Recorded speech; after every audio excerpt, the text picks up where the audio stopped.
Thanks, Carol. The nation's leading infectious disease expert, Dr. Anthony Fauci, says it's not enough for all Americans to be vaccinated against the coronavirus. He says to keep variants at bay, the entire world needs to be receiving a vaccine dose.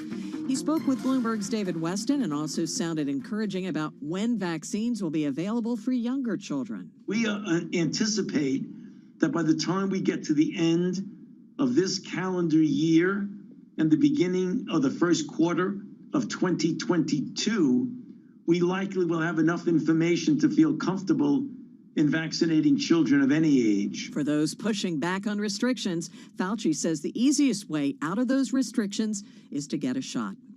Well, while there's been a lot of focus on President Biden's infrastructure plan, lawmakers still have to clear a federal budget. House and Senate lawmakers are supposed to vote on a budget resolution before appropriators can work on spending bills, but they disagree on military funding. President Biden calling for a 1.7% increase in defense spending, which Republicans say is too little and progressives say is too much. Meanwhile, House Budget Chair John Yarmuth says the debt limit will soon be an issue and that it can't wait until September 30th. He says lawmakers may have to find another way to start the government funding process. In Washington, I'm Amy Morris, Bloomberg Radio. At the PGA Championship in round one, Victor Hovland, Keegan Bradley, Brooks Koepka, and defending champ Colin Morikawa are in the lead at 3 under. You can follow full play-by-play coverage starting at 4:15 Wall Street time right here on Bloomberg Radio. Global news 24 hours a day on air and on Bloomberg Quick Take. Powered by more than 2,700 journalists and analysts in more than 120 countries. I'm Nancy Lyons. We are not offering spam if you get a vaccine. But if you live in New York State, they will be offering a vaccine incentive, $20 scratch-off lottery ticket with a maximum payoff of $5 million. New York City has passed 4 million first doses, and this before the lottery giveaway. I think it's interesting. It's a good idea. How are they funding it? Somebody was saying to me that they were using some of the that's a good question. Kind of relief, COVID relief money, but I don't know. It's something we need to look into. Yeah, we'll do some research into that and let you know. The big picture here, though, Carol, is getting those hesitant folks, right? Getting to that 70% that Dr. Fauci and Joe Biden want. How about those who got them early? Do we not get a lottery ticket? No, that's that's a question for behavioral economists, though, right? And what message it sends for the next time we have some. I don't want to talk about the next time, but yeah. Oh, wait a second. If we wait to May to get the vaccine, we'll get a beer and a shot in New Jersey. Dr. Fauci, though, talking about maybe we don't need a booster. Look, that was the surprise headline from that interview. We'll hear more from it in a little bit. The big question is, when it comes to vaccines, is to what extent antibodies last and how long they last. And one of the top read stories on the Bloomberg today is all about the challenge that scientists are having in actually measuring those antibodies and how there isn't necessarily a standard for how long they last. Yeah, here's what the story by our Carrie Goldberg reads. Protection from coronavirus vaccine is expected to wane. No one knows when. Could be as soon as this fall for the first wave of people vaccinated last winter. And many predict that COVID boosters will soon join annual flu shots. We've had that conversation with a lot of the members of the medical community that have been on our air. Yeah, the thing is, the members of the medical community are among the first in the United States to have actually received the vaccine. So Carrie Goldberg was on the show on Quick Take with us earlier today, and I asked her, does that mean that in a few months we'll start seeing breakthrough cases with medical workers? And that's a good point. And good the question. thing is what we don't know is how it is different in different people, how long it lasts in different people, and how there's potentially not necessarily a standard for it. Well, listen, and what's important about this is in terms of our global economic recovery, we know getting the economy back open, feeling safe and getting out there is so key. So all of this is important to watch. Yeah, it all has to do with vaccinations and how long they last. All right, we'll talk a little bit more about the virus and vaccine rollout in just a moment, right here on Bloomberg.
headlines and breaking news 24 hours a day at Bloomberg.com, the Bloomberg Business app, and at Bloomberg Quick Take. This is a Bloomberg Business Flash.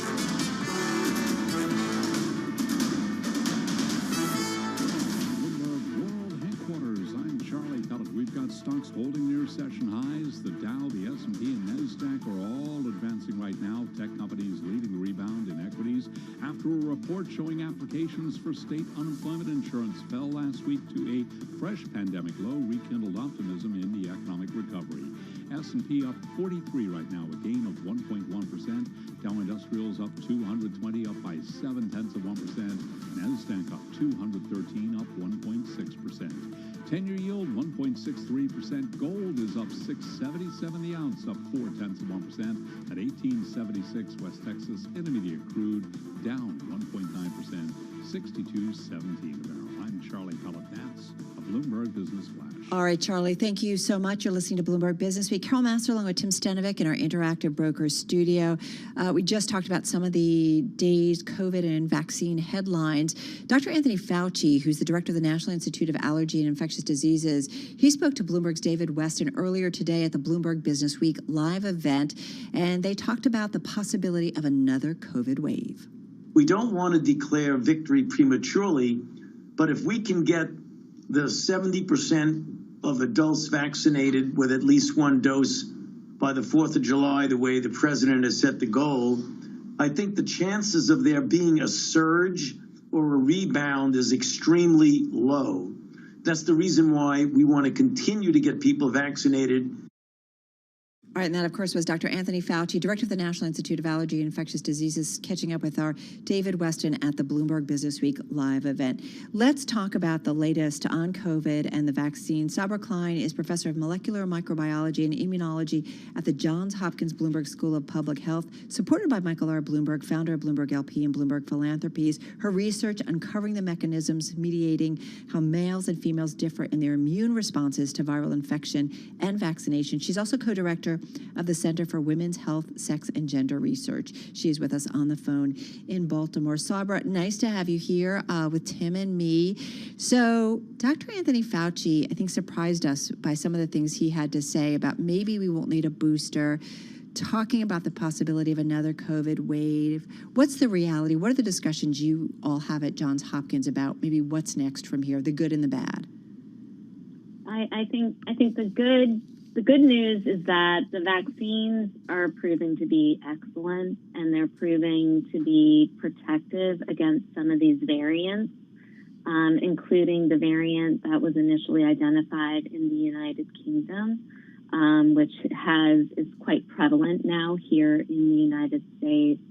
So I think that is very good news, and I think that likely contributed to the CDC's recommendation that those of us who are vaccinated are allowed to be unmasked outdoors and in some situations indoors.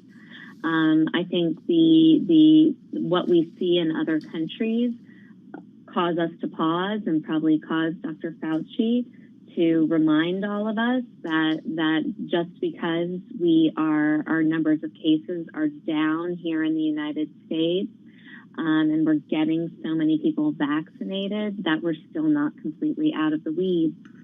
So, I think they're trying to emphasize that for anybody who is hesitant at this moment about receiving the vaccine, but want to go and be in public settings without a mask, they got to get vaccinated. And we have so many millions of people who've been vaccinated that are understanding about the safety and efficacy of these vaccines. It's tremendous. They are safe and they are efficacious. Yeah, to that point, Dr. Klein, it does seem like, and look, it's been a week since we got that news from the CDC about being able to take masks off if in certain situations, if we are vaccinated. Yes. It does really feel like, and look, this is my impression, but correct me if I'm wrong, but if you have been vaccinated with one of the vaccines available for emergency use authorization in the U.S., it's like seems like it's back to life as normal. It is. It has that flavor and that potential, and I think I think this is so important, and I think from a public health perspective, this is so important because if those of us who work with these vaccines, study these vaccines, know these vaccines to be both safe and efficacious, if we believe in how well they're working, if we believe the data, which I do, that have come out about the effectiveness of these vaccines against the variants, then we should be able to take our masks off and trust that we will be protected, in particular against severe disease.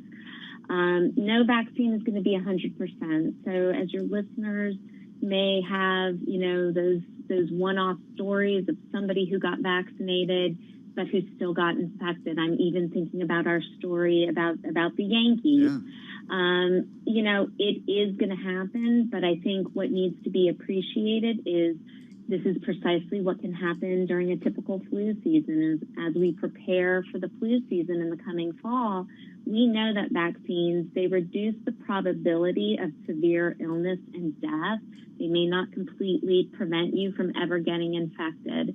And I think that's what we're seeing in some circumstances with the current SARS-CoV-2 vaccine. And the other thing is, Tim and I were talking about before we got going about how scientists are racing to figure out the so-called correlates of protection against COVID. In other words, which test results assure immunity. I mean, we don't exactly know when the protection from these vaccines is expected to wane.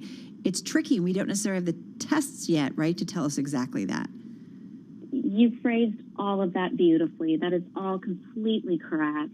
And, I think as these companies were very acutely aware of how important it was to get these vaccines and determine their safety and define their efficacy based on the ability of the vaccine at preventing severe disease and illness, they weren't going and then doing the more detailed assessments that researchers like myself typically do. So now you've got to let the rest of us catch up, do our very detailed analyses, study this durability, study the types of immune responses, and see which of those immune responses best predicts. Okay, so when we say a correlate of protection, we're looking for what is that measure of your immunity that best predicts protection. Yeah, exactly. We're going to come back with Sabra Klein. She's professor of molecular microbiology and immunology at the Johns Hopkins Bloomberg School of Public Health. We're going to talk to you a little bit more about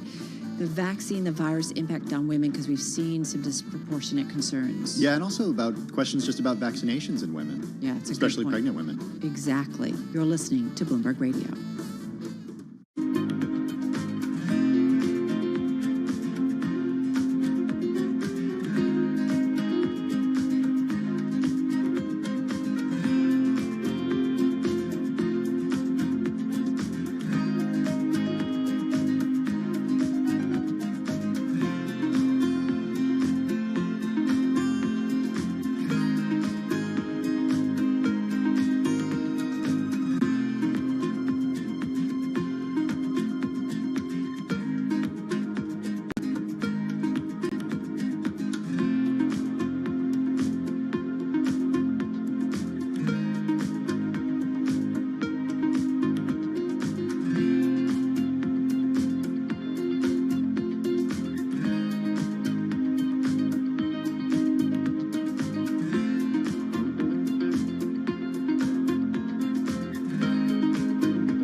Broadcasting live from the Bloomberg Interactive Broker Studio in New York. Bloomberg 1130 to Washington, D.C. Bloomberg 99.1 to Boston. Bloomberg 106.1 to San Francisco. Bloomberg 960 to the country. Sirius XM Channel 119. And around the globe, the Bloomberg Business app and BloombergRadio.com. This is Bloomberg Business Week. You know, Tim, so one of the things I feel like we've learned when it comes to COVID-19 is that not everybody's impacted equally. No, they're not. And especially when it comes to the vaccination effort as well, because there are so many unknowns.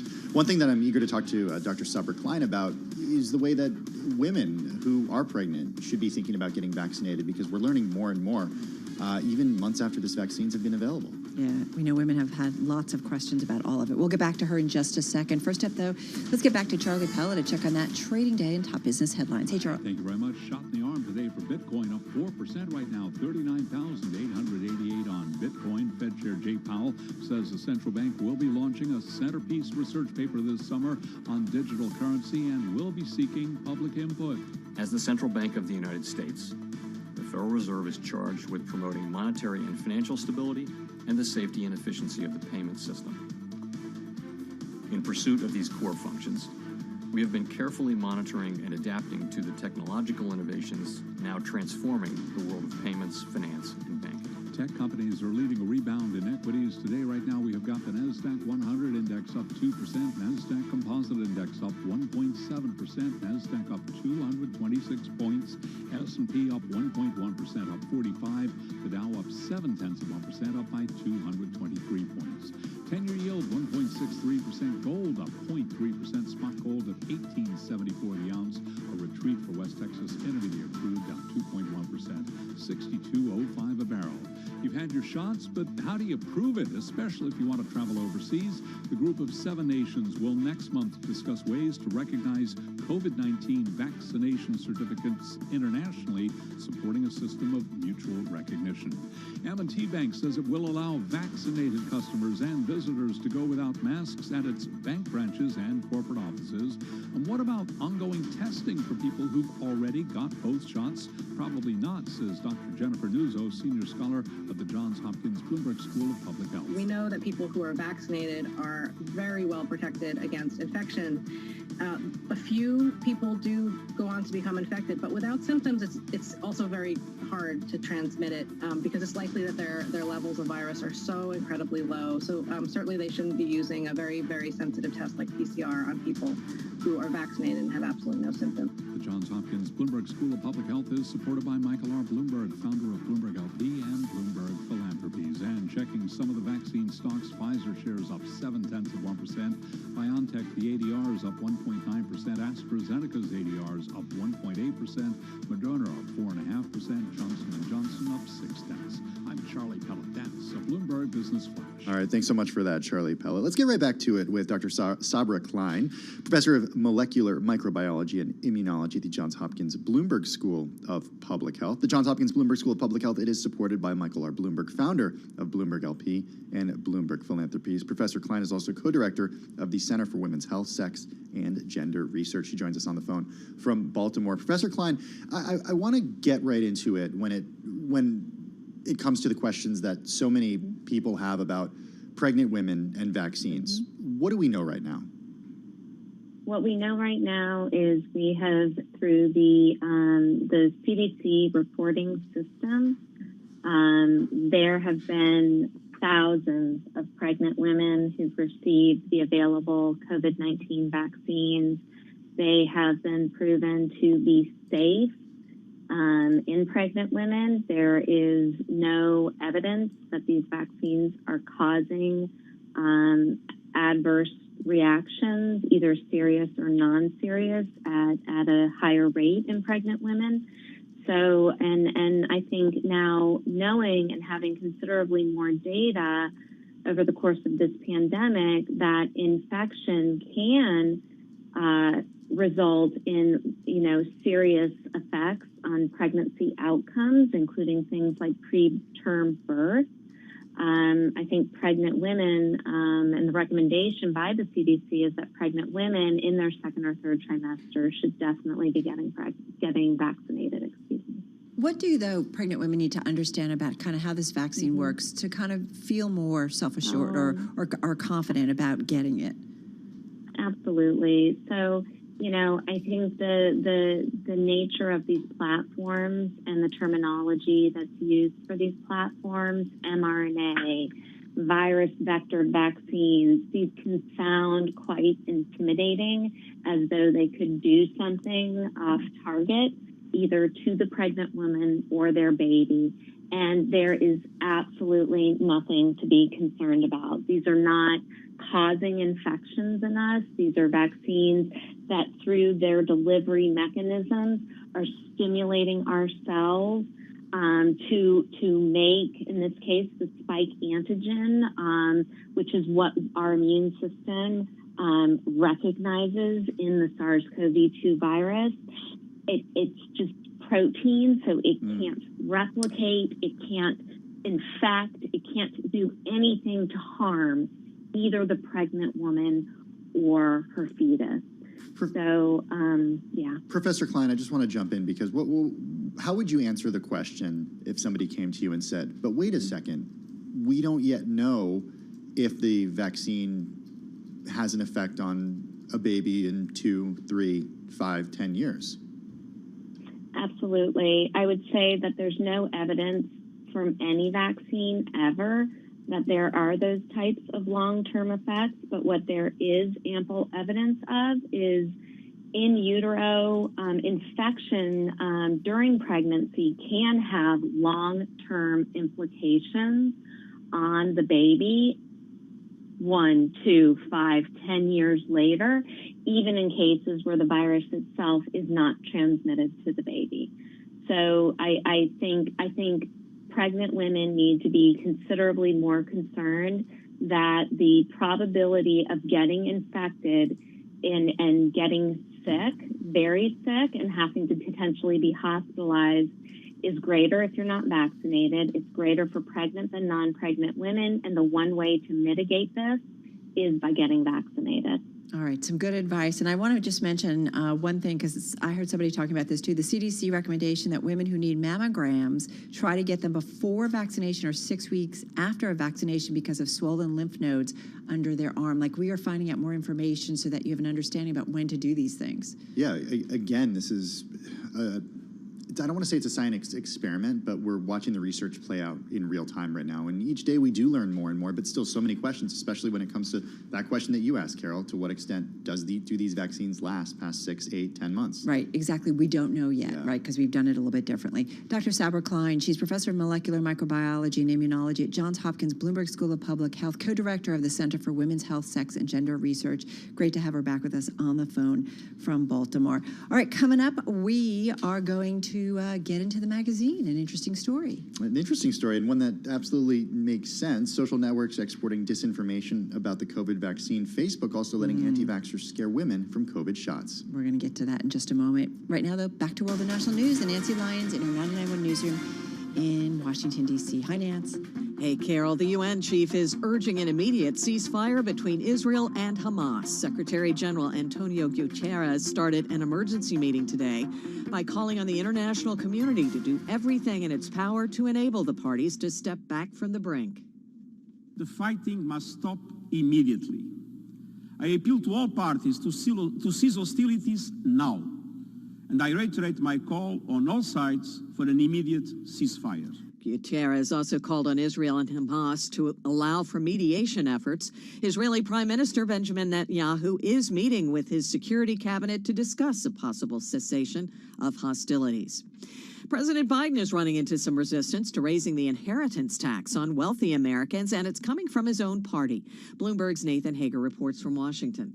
At issue is what's called step-up in basis. It's a tax rule that lets beneficiaries of estates report capital gains based on the value of the assets when they're inherited rather than when they were first purchased. President Biden wants to get rid of the rule. Sources tell Bloomberg that House Ways and Means Chairman Democrat Richard Neal is calling for letting heirs defer estate taxes, though as long as they hold on to their assets. The Treasury Department is expected to release its Green Book of details on the president's tax plan in the coming weeks. In Washington, I'm Nathan Hager, Bloomberg Radio. At the PGA Championship, it's round one, and there is a four-way lead. Keegan Bradley, Victor Hovland, Brooks Koepka, and Aaron Wise are all 3 under. Follow full play-by-play coverage at 4:15 Wall Street time here on Bloomberg Radio. Global news 24 hours a day, on air and on Bloomberg Quick Take, powered by more than 2,700 journalists and analysts in more than 120 countries. All right, Nancy, thank you so much. Tim Stenovic, Carol Masser here in our Interactive Brokers studio. So we're watching crypto. We're going to talk about it a little bit later on our broadcast. What's interesting, too, is, and we're going to talk about it in an interesting way, kind of looking at crypto from the fringes.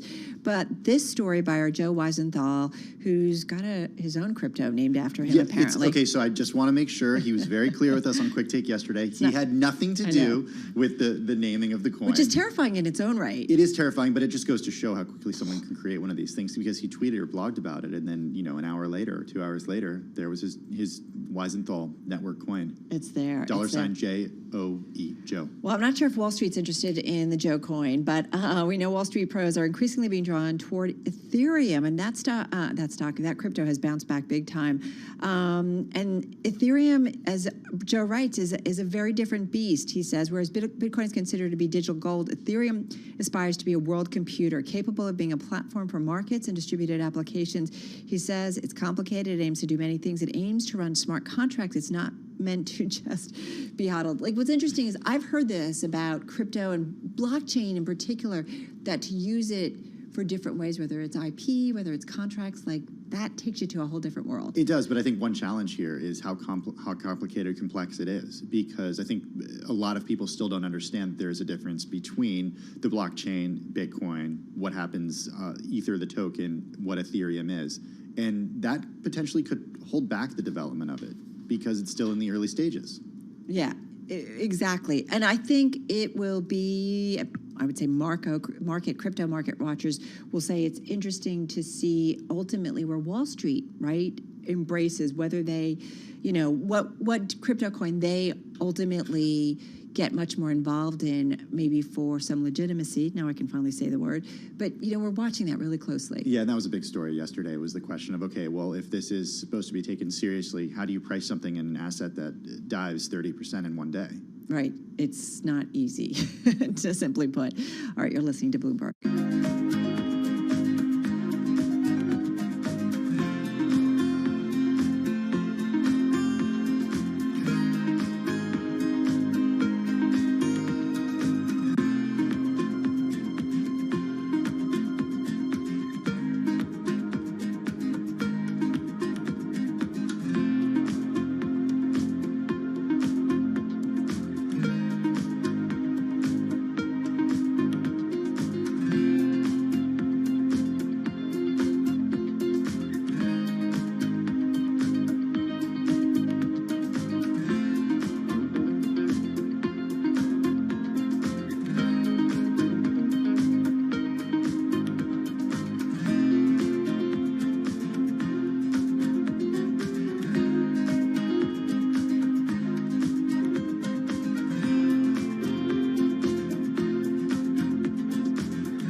This is a Bloomberg Business Flash.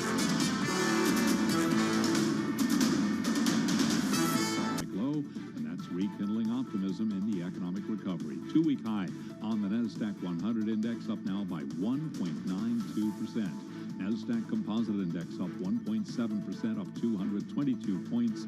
S&P up 45, up 1.1%. Dow Industrials up 222, a gain of 0.7%. 10-year yield 1.63%. Gold up 0.2% at $18.73 the ounce. And West Texas Intermediate crude down 2.1%, $62.05 a barrel.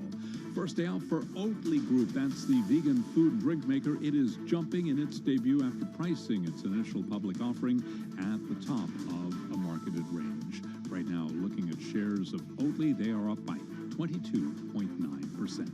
I'm Charlie Pellet. That's a Bloomberg Business Flash.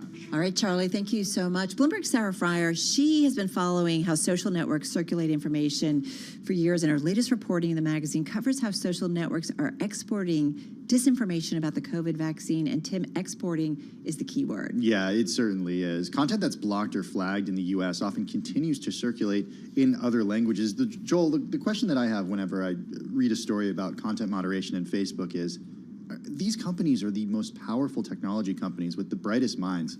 Why can't they get this under control? Well, they can, and they've been cracking down on it. But in the case of the story that Sarah did, the problem becomes that things get lost in translation, or that more accurately, translations are still getting out there with the misinformation. So Sarah, can you help us get to the bottom of this? Why does it keep happening? Well, in this case, the global pandemic, it's a different situation than we've seen in the past. We've had this debate about Facebook and YouTube for years, the fact that they really just don't have people who understand and can moderate content in all the languages that they offer their services in. Their machine learning for finding vaccine misinformation and harmful misinformation is only proficient in about a dozen languages, and Facebook is offered in more than 100 languages. So just keep that in mind. But the difference with this pandemic is it's a phenomenon that is global, and the information that is coming and circulating globally, it has a similar potency to U.S. pop culture. Researchers told me. I mean, this is just it's what we're talking about here. We've had access to the vaccine sooner here than they have in other countries, and that culture of the debates, the rumors, the things that have already gone viral and gotten banned or gotten labeled in the U.S. on YouTube and Facebook have then been translated into other languages and are having a whole other cycle elsewhere and outside of the realm of these tools that can really bring it under control. And just for our audience, you recognize her voice. Bloomberg News technology reporter and author of No Filter, the inside story of Instagram, Sarah Fryer. She's with us from San Francisco. And, of course, Bloomberg Business Week editor Joel Weber right here in our studio. I was just so excited to talk to our friends that I forgot to tell everyone. Hey, everybody. Who are these voices talking to me? But Sarah, we do have the technology available to us, and I believe Skype does it, like real-time translations in many different languages. And it's just so hard for me to understand why, if this type of machine learning is available, it is still so challenging for these companies to get this under control. Well, every time something new occurs, you have to train a model to find the images that correspond with that problem and understand the local context. Maybe people don't call it the same. There is a lot of colloquialisms around how you describe immunization. There are a lot of content that may go viral in the U.S. And may not pop up for months elsewhere. And so I think that the issue really is one of investment. It's the fact that these companies have only just started to crack down strongly in English. And even then, I don't know about you, but I see so many rumors still circulating in English, people who are talking about, the false notion that the Pfizer Moderna vaccine can shed to others or cause infertility. All of those things, those harmful things, are still spreading. So the English version of this is not proficient. You just need to imagine that if you are witnessing this media environment in English, that is definitely worse in any other language. I thought that was particularly interesting.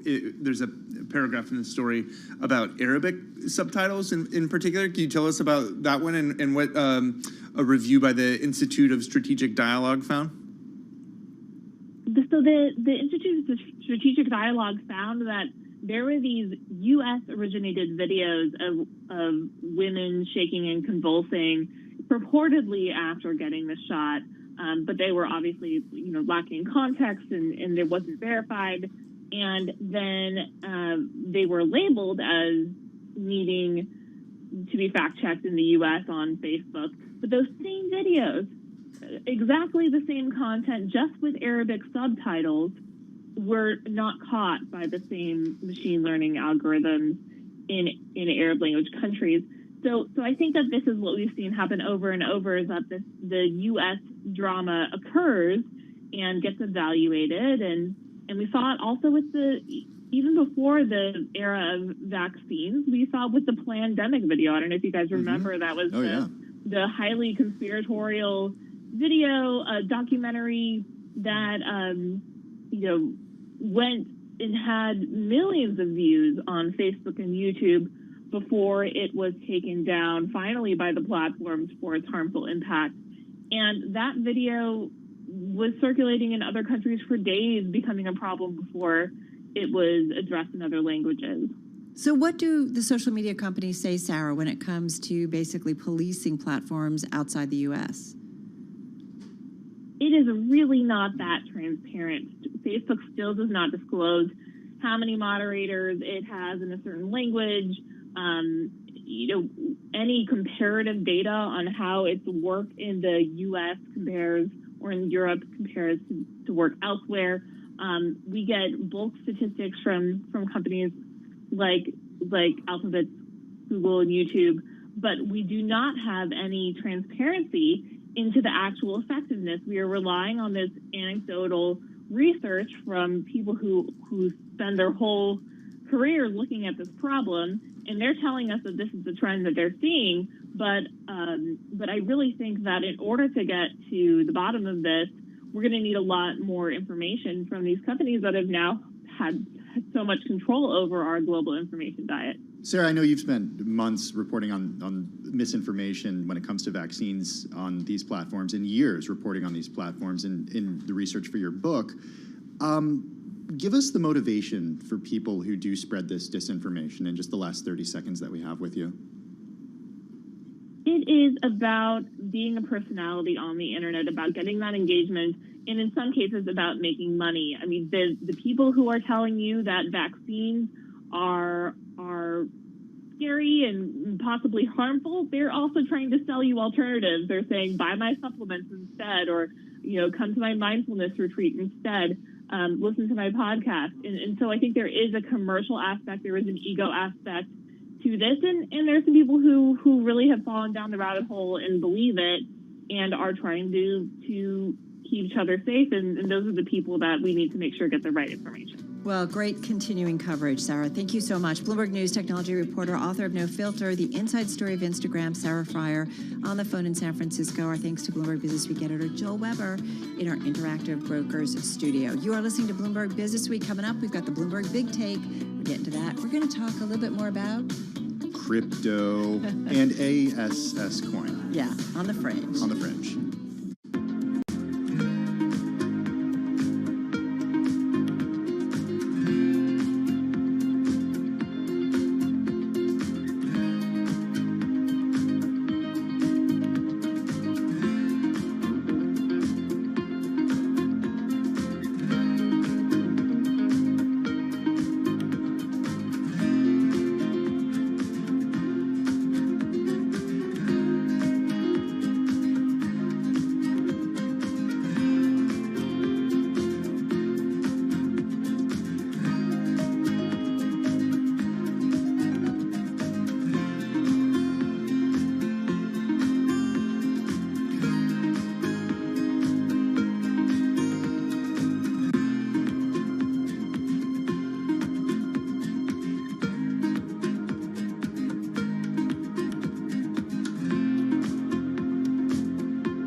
updates, headlines, and breaking news 24 hours a day at Bloomberg.com, the Bloomberg Business app, and at Bloomberg Quick Take. This is a Bloomberg Business Flash.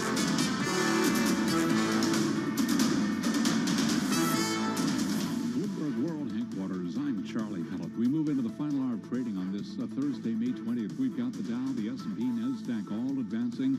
S&P very close to session highs right now, right to the numbers. We'll give you some color in a moment here with the S&P up 46, up 1.1%. The Dow up 221, up 0.7%.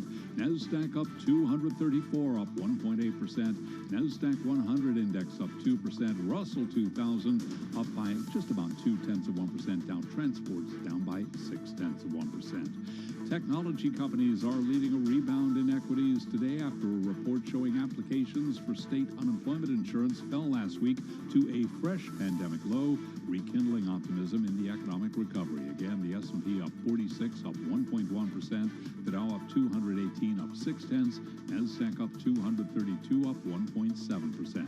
10-year yield 1.63%. Gold up 0.3 at $18.74 the ounce. West Texas Intermediate crude oil down 2.1%, $62.05 a barrel. Fed Chair Jay Powell says the central bank will launch a centerpiece research paper this summer on digital currency and seek public input as he and his colleagues weigh how to proceed in the area of central bank digital currencies, otherwise known as CBDC. Our key focus is on whether and how a CBDC could improve on an already safe, effective, dynamic, and efficient U.S. domestic payment system. We think it is important that any potential CBDC would serve as a complement to, and not a replacement of, cash and current private sector digital forms of the dollar, such as deposits at commercial banks. First day out for Oatly, and its shares are advancing now by 22.35%. Cisco Systems falling after the company said its profitability is being squeezed by the cost of securing components. Cisco shares right now little changed. I'm Charlie Pellet. That's a Bloomberg Business Flash. Thank you, Charlie Pellet. Bloomberg Business Week is brought to you by BNY Mellon's Pershing. To learn why Insight is the essential event for the financial advice community, register now at bnymelloninsight.com. Starts June 8th. This is Bloomberg.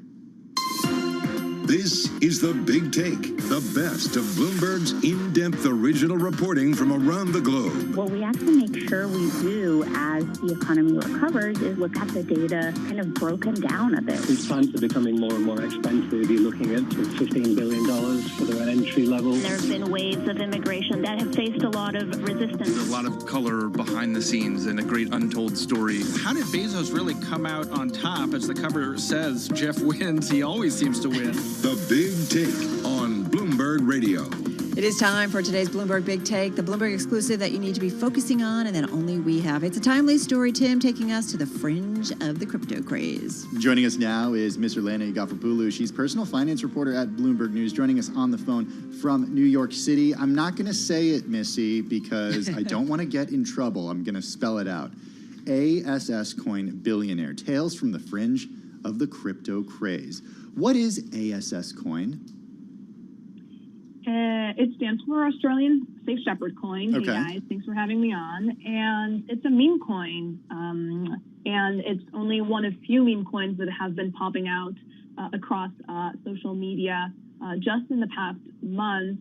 And they all exist in this weird crypto world of decentralized finance. And, you know, investors are throwing their money into those coins right now because they're looking for the next Dogecoin, Tim. You know, we've seen so many stories pan out across social media, people who put their money into Doge last year and just last month saw, you know, a few $100s turn into thousands of dollars. And a lot of investors are trying to find the next Doge. Now, how risky this is, you know, a whole other sort of conversation. Missy, I actually had a conversation this morning with someone that I know here, one of my colleagues who's like, you know, man, because he's investing in Bitcoin, and he's like, oh, you know, yesterday was so gut-wrenching, but he's like, if you got in a year ago or a year and a half ago or 2 years ago, you've still made tons of money. But you know, everybody is kind of looking for that next big one that takes off. But I mean, it's a volatile market either way. it's an extremely volatile market, and that's exactly what we saw yesterday. Although I'll say that a lot of the people that I spoke to yesterday who, asking them what their take was on what happened was, this is just a bump in the road. They're in it for the long term. These people really believe that crypto, is a safe investment moving forward. Now, when we're talking about these, meme coins, it's different than investing in Bitcoin. Bitcoin is relatively conservative, if you can believe it, to these coins that we're talking about now. And I think a lot of investors that are throwing money into them know that, right? So I think one thing that's common across a lot of them is they're not throwing their life savings into it. What they're doing is they're throwing, $200, $500, maybe even $700, money that, is for gambling reasons, money that they would potentially spend in a casino or, buying lottery tickets. It's sort of the same concept here. Right. And they're... But how do you have to be smart as an investor, meme coin versus a real crypto coin? Like, how can you distinguish between the two? Right. So I think that's one of the most difficult things to sort of identify in the meme coin world, because a lot of the times, you can tell who the creators of these coins are, but other times you can't. You don't know who's creating them, and you don't know what the incentives are. And of course, there's just no regulation in the area and in this space. And so you're really not protected as an investor. And so, I think what, we're hearing from most people right now is just make sure that you're putting in money that you can afford to lose, because you never know what happens. And, rug pull concepts, which, in other words, are pump and dump schemes, definitely exist in this area, again, because it's so unregulated. And so people really need to be careful. Well, what is the regulatory question here? Because, Missy, I'm reading this piece early this morning, and I recommend everybody read it. It's fantastic. And I'm thinking to myself, okay, you have these people who are paid thousands of dollars to just promote some of these coins to their followers. How is this legal? That's a great question, Tim. And I think it's one that regulators just haven't answered yet. They just haven't caught up. And I think, what we're seeing here once again is this idea that any friction between really complicated financial tools and retail investors has been removed. This is something that we've seen pan out in the retail investing sphere as well, earlier this year with GameStop. I mean, there's really just no gatekeeper anymore, and virtually no regulation when it comes to some of the ways that these investors are engaging with these financial tools, and meme coins is no exception. And, whereas in the early days of crypto, back in the day, when Bitcoin was first introduced, creating a coin meant that you had to program it yourself and really sort of be able to figure out how the programming would work. Right now, because of the decentralized finance space, all you need to do is click on a few buttons. Anyone can do it, and the crypto coin comes alive. And, the law really hasn't caught up yet. And it's just amazing because, right, you can just kind of create something, and people can just throw $500 that maybe doesn't feel like a lot of money and just say, well, let's see what happens. But as a result, you almost create a market, create some momentum. And really the question is, Missy, how long that momentum or rally maybe exists. Exactly. I think that there's different players in the space. I think one of them is obviously the creator, and their goal is to make money. And the way that they make money is to invest in their own coin very early. Another way to make money in this space is to be one of the promoters of these coins. They get paid thousands of dollars, some, $10,000 per video on TikTok to promote these coins. And, when you're an investor and you're seeing all of this hype, you really just, get tangled into what everyone has come to know as FOMO, right? The fear of missing out. You want to partake in this. You want to be involved in something that people are promising will get you, quick returns. But the question is, there's no fundamentals behind any of these coins, and really what makes it successful and what doesn't just relies on the hype. And I think that we're still, in it for the long term in terms of seeing the implications of this. Feels like Beanie Babies, Cabbage Patch Dolls, and Pet Rocks, like on steroids. Someone else said that on our editorial call this morning too, Carol. It's just what it feels like. It does. This is great stuff. Ms. Relani Gafapulu, personal finance reporter at Bloomberg News. You got to check out the story, ASS Coin, a billionaire's tales from the fringe of the crypto craze. It's at Bloomberg.com. The buyer, the creator, the promoter. Who knew? Official titles here. Good. Let's get a check of world and national news with Nancy Lyons in D.C. Hey, Nance. Hey, Tim. President Biden is applauding Congress for coming together on a bill that will expedite a review of pandemic-related hate crimes. that have disproportionately affected Asian Americans and Pacific Islanders. At today's bill signing, Biden said Americans need to stand together against hate. We need to unite as one people, one nation, one America. And that was the thing I was most often criticized about, saying, how can you unite the country? We must unite the country. The law establishes a position at the Justice Department to speed the agency's review of hate crimes. It also expands the channels to report them. The House has narrowly approved $1.9 billion to fortify the Capitol after the January 6th insurrection. Democrats pushed past opposition from Republicans to provide the emergency funding, which will harden the complex with retractable fencing, a quick response force, and police training. It passed with only one vote. And as for forming an independent commission to look into the Capitol riot, the White House is pushing the Senate to approve the bill. White House Press Secretary Jen Psaki. This is not a political issue in the president's view. This is a question of how we secure our democracy and the rule of law. Psaki says it's disappointing to see Republican opposition. At the PGA Championship, it is a crowded leaderboard in round one. Keegan Bradley, Victor Hovland, Brooks Koepka, Aaron Wise, Corey Connors, and Carlos Ortiz are all 3 under. You can follow full play-by-play coverage starting at 4:15 Wall Street time here on Bloomberg Radio.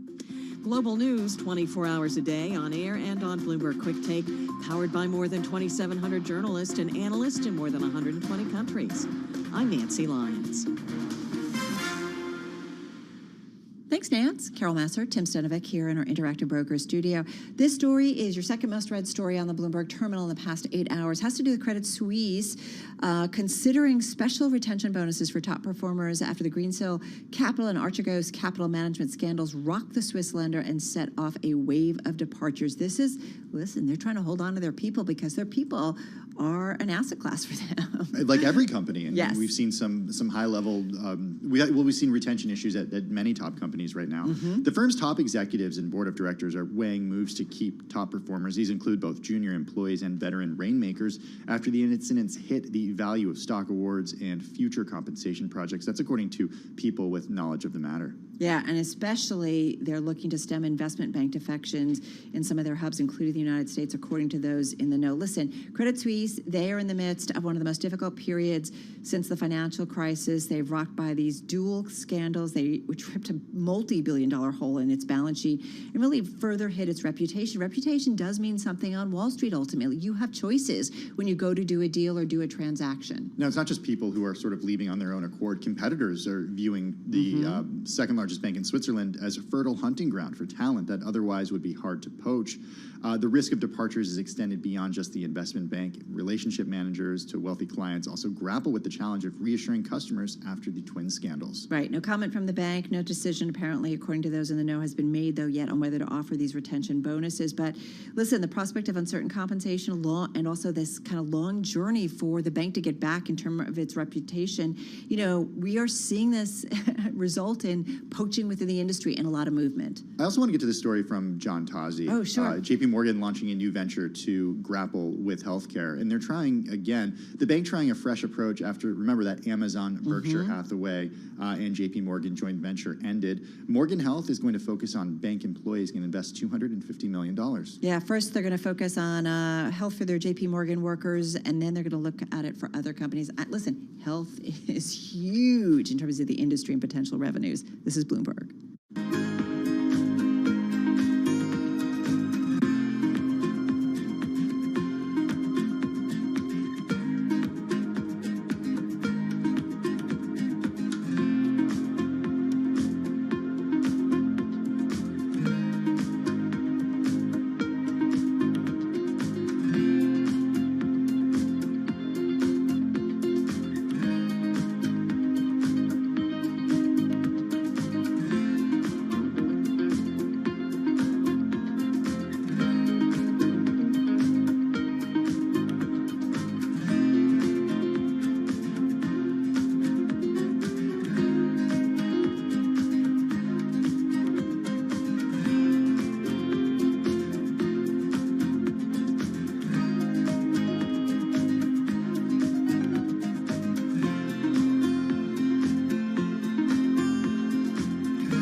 headlines and breaking news 24 hours a day at Bloomberg.com, the Bloomberg Business app, and at Bloomberg Quick Tape. This is a Bloomberg Business Flash.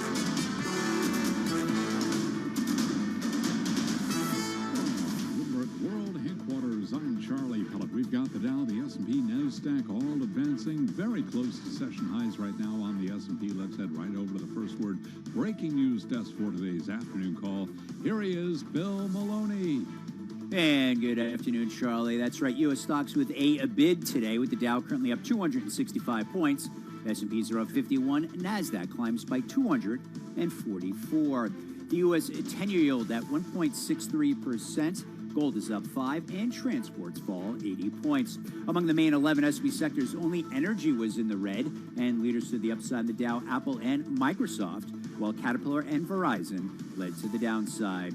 After earnings, Ralph Lauren fell 7%, Kohl's dropped 10%, and in crypto news, Powell says the Fed will issue a report in the summer on a U.S. digital currency, and the Treasury called for crypto transfers over 10,000 to be reported to the IRS. Wrapping things up, Applied Materials reports after the bell. Live from the First and Breaking News Desk, I'm Bill Maloney. Charlie? Okay, we thank you very much. One additional headline to pass along to you. Just getting word that the Israeli Security Cabinet has approved a truce in Gaza. Again, repeating that headline from Ynet. The Israeli Security Cabinet has approved a truce in Gaza. And to hear live breaking news over your Bloomberg, type squawk, SQUAWK on your terminal. I'm Charlie Pellet. That's a Bloomberg Business Flash. All right, so this is, I'm just checking, it's our most read story on the Bloomberg in the past 8 hours. It's about Morgan Stanley now, the latest big U.S. bank to shake up its leadership. So here with his scoop is Bloomberg News finance reporter Sri Natarajan. He's in our Interactive Brokers studio. So, you know where I want to go. I'm looking at the visual. I know everybody's saying it. So 4 white guys. Thank God we're on radio. And good thing we're on radio. But on YouTube, I don't know if everybody can see this. Wait, I'm going to lower it down. It's all over Twitter, too. Here it is. Yeah, it's all over Twitter. Did James Gorman not get the memo? Look, I think to be completely fair, Morgan Stanley would probably tell you that this is a moment in time snapshot. Even before diversity was a buzzword on Wall Street, this is a firm that had Ruth Porat as its CFO. 6 years ago, she left and went to Google, and rose higher there. And then there was Zoe Cruz before the financial crisis around that time, 2007, 2008, when she was the co-president of the firm.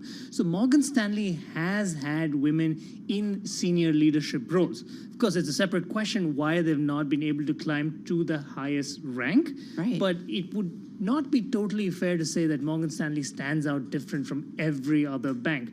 But at a time that we are in right now, where you're seeing succession planning everywhere, and you know when the senior leaders are thinking about... And on the heels of JP Morgan. What the future looks like, it does strike a bit of a discordant note, but if your CEO is 62 and the next generation is in the mid-50s, you still have a Wall Street that is populated with, old white men in that bracket who have that experience, who have rose through the ranks, who've got that divisional experience across the board. The real pipeline, and it is coming up elsewhere, perhaps not as fast as it should be, but the real pipeline is probably in the late 30s and the early 40s, mid-40s generation, and that crew is still a while away from getting the top perch at any major institution. Yeah, the new co-presidents are Ted Pick is 52, Andy Saperstein 54. Who are these people, and who is this quartet? Well, Ted Pick is, of course, seen as the turnaround artist at Morgan Stanley. He started his career out as a ECM banker, equity capital markets. He helped with the IPO of Google. He helped with the IPO of Blackstone. But then, of course, his real climb at Morgan Stanley is considered with what he did post-crisis. And the crisis was a really difficult time for Morgan Stanley, like most other banks, but for Morgan Stanley in particular. But post-crisis, he helped rebuild the trading division, the equities group. He took it to the dominant player, to the number one standing on Wall Street. Then he was tasked with repairing their fixed income division, which really was, to be completely blunt, a train wreck. And he took some hard steps there, and hard steps in Wall Street means a big number of job cuts. But since then, it does seem to have rebounded. The trading group has done really well. And then he was given oversight of its traders and deal makers, head of the corporate investment bank. So it made sense for him to be rising to the position of a president because the CIB is about 50% of the firm's revenue. The other half, or the majority of the other half, comes from wealth management. Andy Saperstein has helped build Morgan Stanley into this wealth management powerhouse, and that has been carried out really in the course of the last 10 years. You think about the Smith-Barney acquisition in 2010, from there all the way through to the E-Trade purchase last year, which was a jumbo deal, the biggest bank deal in over a decade, or probably even since the Smith-Barney deal again was carried out by Morgan Stanley, and that has shifted the center of gravity at the firm. It really has this balance of, they have the standing among the elites of investment banking, as well as such a big operation in tending to customers' money. Gorman's not leaving anytime soon, though. It doesn't sound like he's keen on leaving anytime soon. Our understanding, he's already told the board, the senior management, that he wants to stick around for at least 3 more years. And who can blame him? This is the best performing major U.S. bank stock in the last 5 years. And when the going is this good, would you really want to walk off into the sunset? So what happens now is these 4 individuals, and as you write, the shuffle thrusts the quartet into a public bake-off to succeed Gorman. What happens now? Well, I did speak with Gorman, and he said it gives them time to spread their wings. So it really is going to play off as a bake-off. You have these 4 people right now, and these would be seen as the leading contenders. But that's now. That's 6 months from today. That's 9 months from today. 3 years is a long time on Wall Street. Your stock at record high, your businesses that are firing on all cylinders, something might go wrong, other contenders might come about. The buy side is awash in liquidity. Some of these people might get pushed away to much higher paying jobs or very different jobs. So just because these 4 are the leading contenders right now doesn't necessarily mean this is how it will look 3 or 4 or 5 years from today. In the meantime, do they do anything, though, to increase the amount of women in terms of leadership, the pipeline here? And just got about 20 seconds here. I think they will tell you that they are doing everything that they can to boost that pipeline. They will tell you they have a number of senior women. Susie Huang, who's the co-head of their investment bank, is one of the most senior Asian women across Wall Street, and they are trying to promote other women as well. But when we see the big headlines like this, when we see the contenders, it does send out a message that maybe they should have thought of a creative solution when it comes to thinking about successes. Just a little diversity, Check out that story at Bloomberg.com if you want to see the picture to get an idea of what we're talking about. Sri Natarajan broke this story. He got the scoop. Finance reporter at Bloomberg News in our Interactive Broker studio.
Broadcasting live from the Bloomberg Interactive Broker Studio in New York. Bloomberg 1130 to Washington, D.C. Bloomberg 99.1 to Boston. Bloomberg 106.1 to San Francisco. Bloomberg 960 to the country. Sirius XM Channel 119. And around the globe, the Bloomberg Business app and BloombergRadio.com.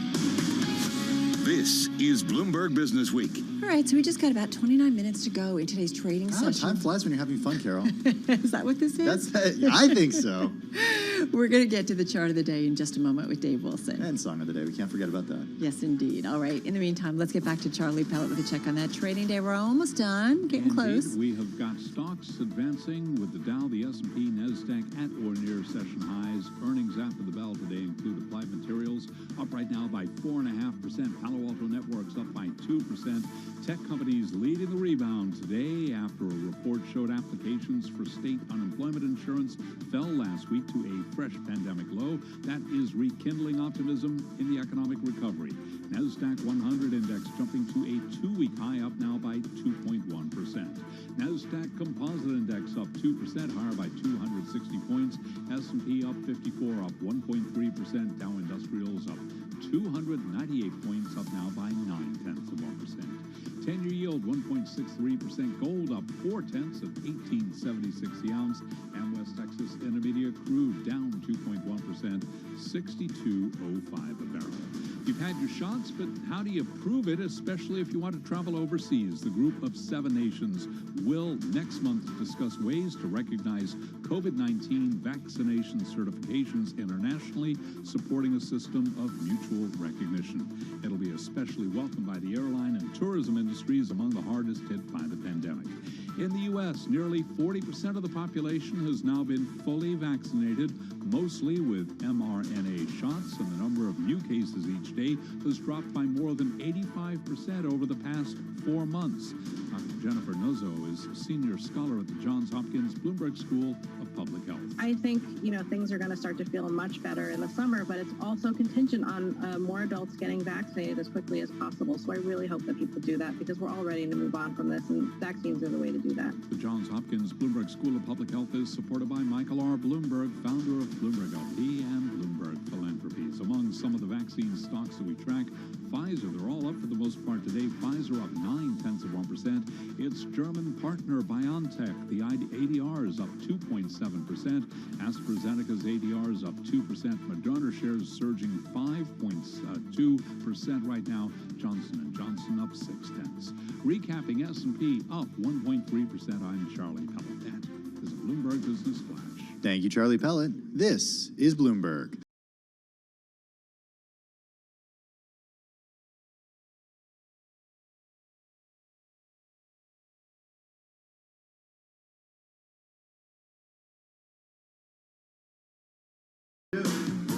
Yes, I bet you do.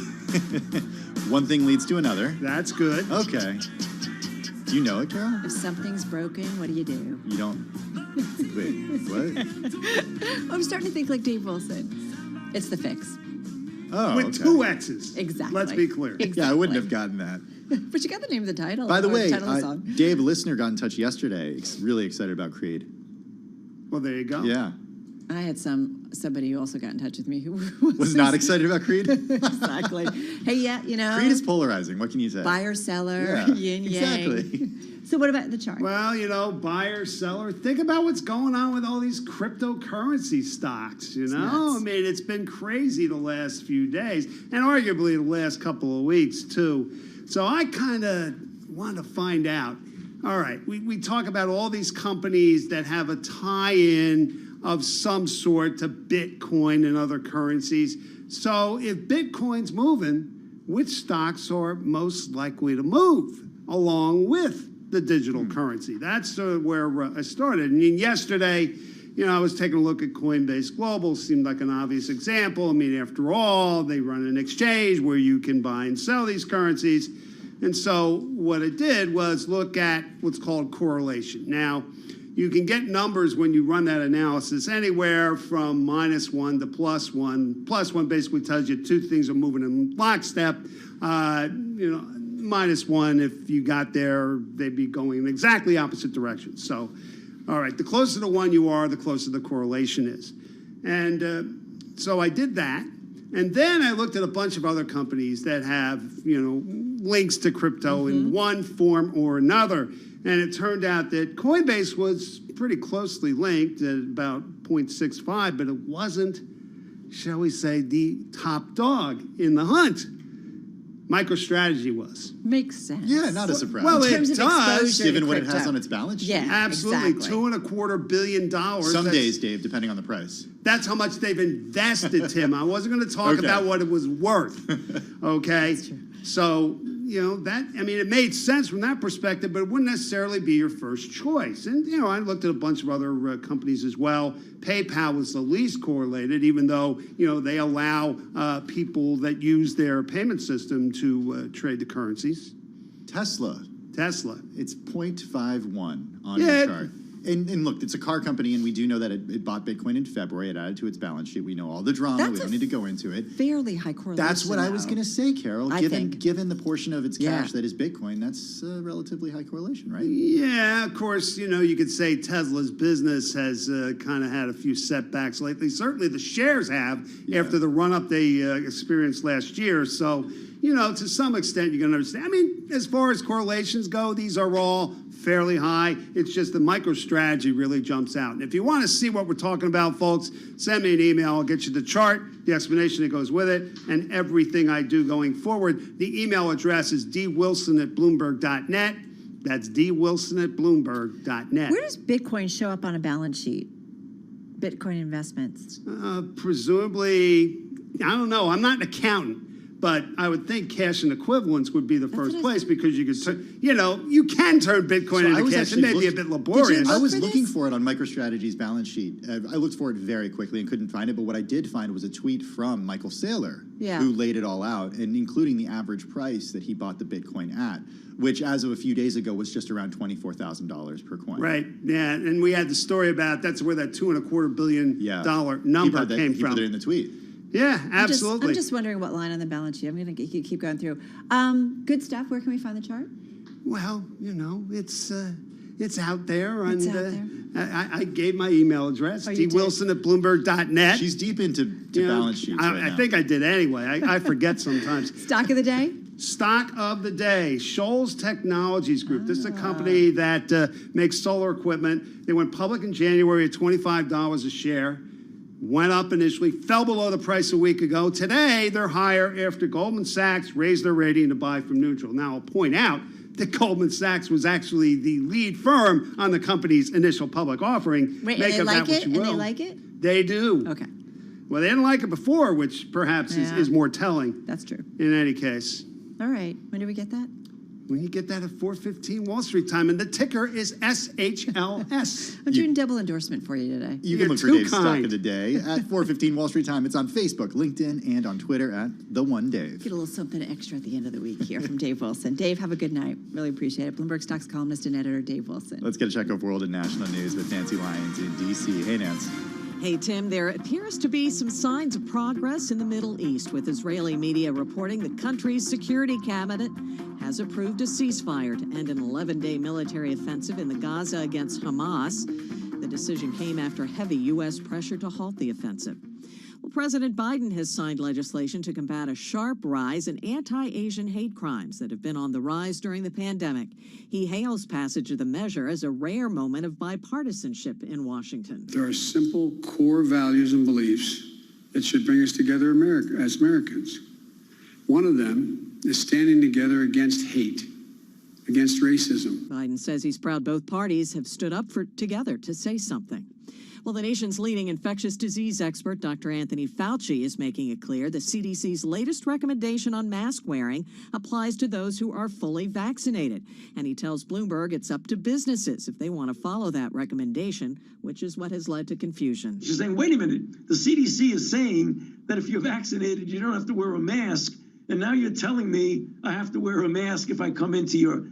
That's something that needs to be cleared up, for sure. Fauci also expects vaccines will likely be proven safe for all children by late this year or early next year. At the PGA Championship, there's a six-way tie for the lead with Keegan Bradley, Victor Hovland, Brooks Koepka, Aaron Wise, Corey Connors, and Brandon Grace, all 3 under. You can follow full play-by-play coverage starting at 4:15 Wall Street time on Bloomberg Radio. Global news 24 hours a day on air and on Bloomberg Quick Take, powered by more than 2,700 journalists and analysts in more than 120 countries. All right, Nance, thank you so much. You're listening to Bloomberg Business Week. The Israeli Security Cabinet approves a ceasefire with Gaza. This is just crossing the Bloomberg Terminal. We've been watching certainly the tensions and the upheaval once again there between Israel and in the Gaza Strip, I should say. So that's a big headline. Again, Israeli Security Cabinet approving a ceasefire with Gaza. Yeah, we'll bring you the latest as we continue to get that. In the meantime, let's talk about one of the most read stories on the Bloomberg. It has to do with taxes. Specifically, Biden's IRS crackdown proposal targets rich who have been hiding income. Yeah, the department are looking at those wealthy taxpayers. Let's try it again. Wealthy taxpayers as a group who are hiding more than half their income outside of wages and salaries. So they estimate that they are doing that, which is a significant amount of money kind of outside the purview, if you will, maybe of the IRS. So it's a conclusion that aims to bolster the Biden administration's call for Congress to approve expanded IRS funding and broad new financial transaction reporting requirements. Listen, he laid all of this out as part of kind of his plans in terms of maybe taxing the wealthy more, and we talked about corporate taxes and other things, but also cracking down on the wealthy when it comes to audits and the like. Yeah, the enforcement plan is a central component of President Biden's quest to fund his roughly $4 trillion in long-term economic proposals. The administration called for banks and cryptocurrency exchanges to report transactions to the IRS, which would also get new auditors and an upgraded information technology system. One thing that has been holding back the IRS, and some people argue that it actually is providing an incentive for people not to be honest, is the fact that there are so few people available to actually audit, and that the IRS has declined in the number of people who work there who do this kind of work over the last few years. No, listen, that's a really good point. I mean, if you only have so many people who can go after or do the audits or overlook some of these filings, it's just a case of, you can only do what you can do. And so putting more people to it means potentially more targets. Well, better not lie on your tax returns. Better not lie at all. Yeah, it's not that hard. Note to self. All right, this is Bloomberg Radio.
facts, headlines, and breaking news 24 hours a day at Bloomberg.com, the Bloomberg Business app, and at Bloomberg Quick Take. This is a Bloomberg Business Flash.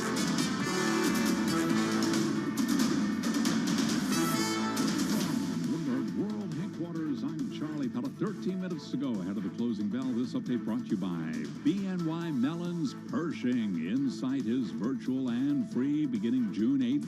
Learn how Insight's content will leave you ready to lead effectively and think differently. Register now at bnymelloninsight.com.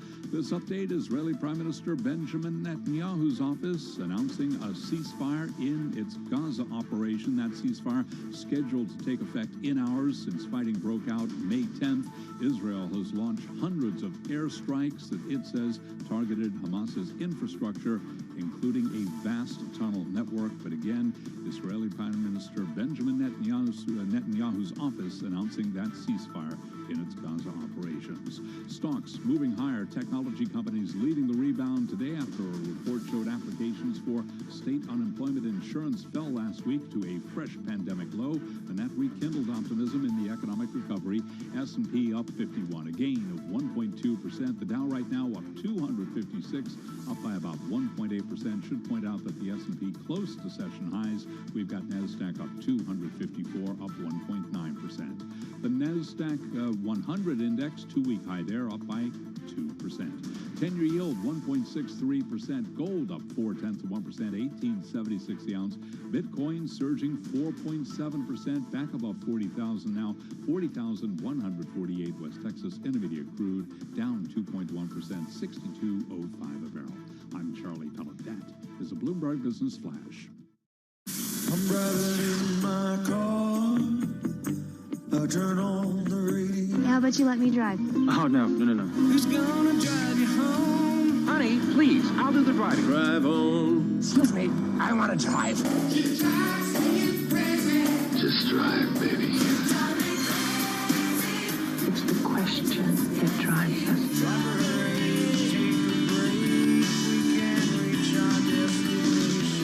This is the drive to the close. That funky music will drive us till the dawn. On Bloomberg Radio. All right, just about 10 minutes left in today's trading session, so let's get to it. It is time for the drive to the close. Back with us is Margie Patel. She is Senior Portfolio Manager at Wells Fargo Asset Management, $590 billion in assets under management. Margie, back with us on the phone from Boston. So, Margie, it's been an interesting week, an interesting couple of weeks, whether it was inflation news that sometimes made investors a little bit nervous, certainly in the equity markets, and then sometimes not. You know, we're watching the crypto markets, which fell out of bed yesterday, bounced back, and they're bouncing back some more today. How do you make sense of what really matters fundamentally to the equity trade? Well, I think what the market is looking at most of all is the Fed's policy on interest rates. That's what's really, I think, relief that from the Fed minutes that the Fed is nowhere near thinking about raising rates because of inflation helped to drive the tech sector, which was oversold anyway. And I think the market is really looking for large themes and narratives at this point. But that's the most important thing is there inflation? Is the Fed ready to tighten? And I think a review of their minutes said that isn't the case. So the market is having a little bit of a relief rally here. But I guess the question is what changes the Fed's mind? What are the inflation numbers that makes people in the Fed start to think differently about their targets for raising rates? Well, I think that's the problem, is because the Fed has not made that clear, whether that's deliberate or they'll still deciding among themselves what the signals would be. But basically, they haven't made clear what exactly would be a trigger point to change and begin to draw liquidity out. And also, the Fed talks about inflation, but the definition of inflation, the numbers that they look at as inflation, is not necessarily what the market's looking at, what consumers, what businesses are looking at for their price increases. So I think it's a little bit of confusion of, well, exactly what is the inflation rate that people should look at to try to figure out what the Fed would would be sensitive to moving. And so there's a lot of uncertainty, and so I think people are just really trying to get a grip on what will make the Fed react. Margie, I'm a little confused though, because those Fed minutes came out. Tim and I were on air, and you did see equities take a little bit of a dive on the Fed minutes, especially because the Fed was talking a little bit about asset prices and some concerns, and seeming to that there were members of Fed starting to consider maybe talking about kind of what was the next move for the Fed, and we did see rates go up. So how do you see today being a relief rally off of that? Did you think there was a rethink a little bit after that initial reaction to the Fed minutes yesterday? Yes, because I think people are trying to parse out what will be the Fed's reaction to what specifically, and that isn't very clear. We need to take the Fed's pulse to figure out what they're looking at and how close they are, and that's what the market was doing yesterday. Today, the market feels a little relieved, and so I think that I personally think it'll be a long time before we see the Fed do anything in the way of tightening to try to raise rates. What do you mean by long time? Certainly for the rest of this year, well into next year. Rest of this year, well into next year. So is that something that with you, when you see these, with the tech sell-off a few weeks ago, is that something that you think is a widely held belief? No, I think people are really trying to figure out what they can latch onto, because we've never had a recession like this COVID recession.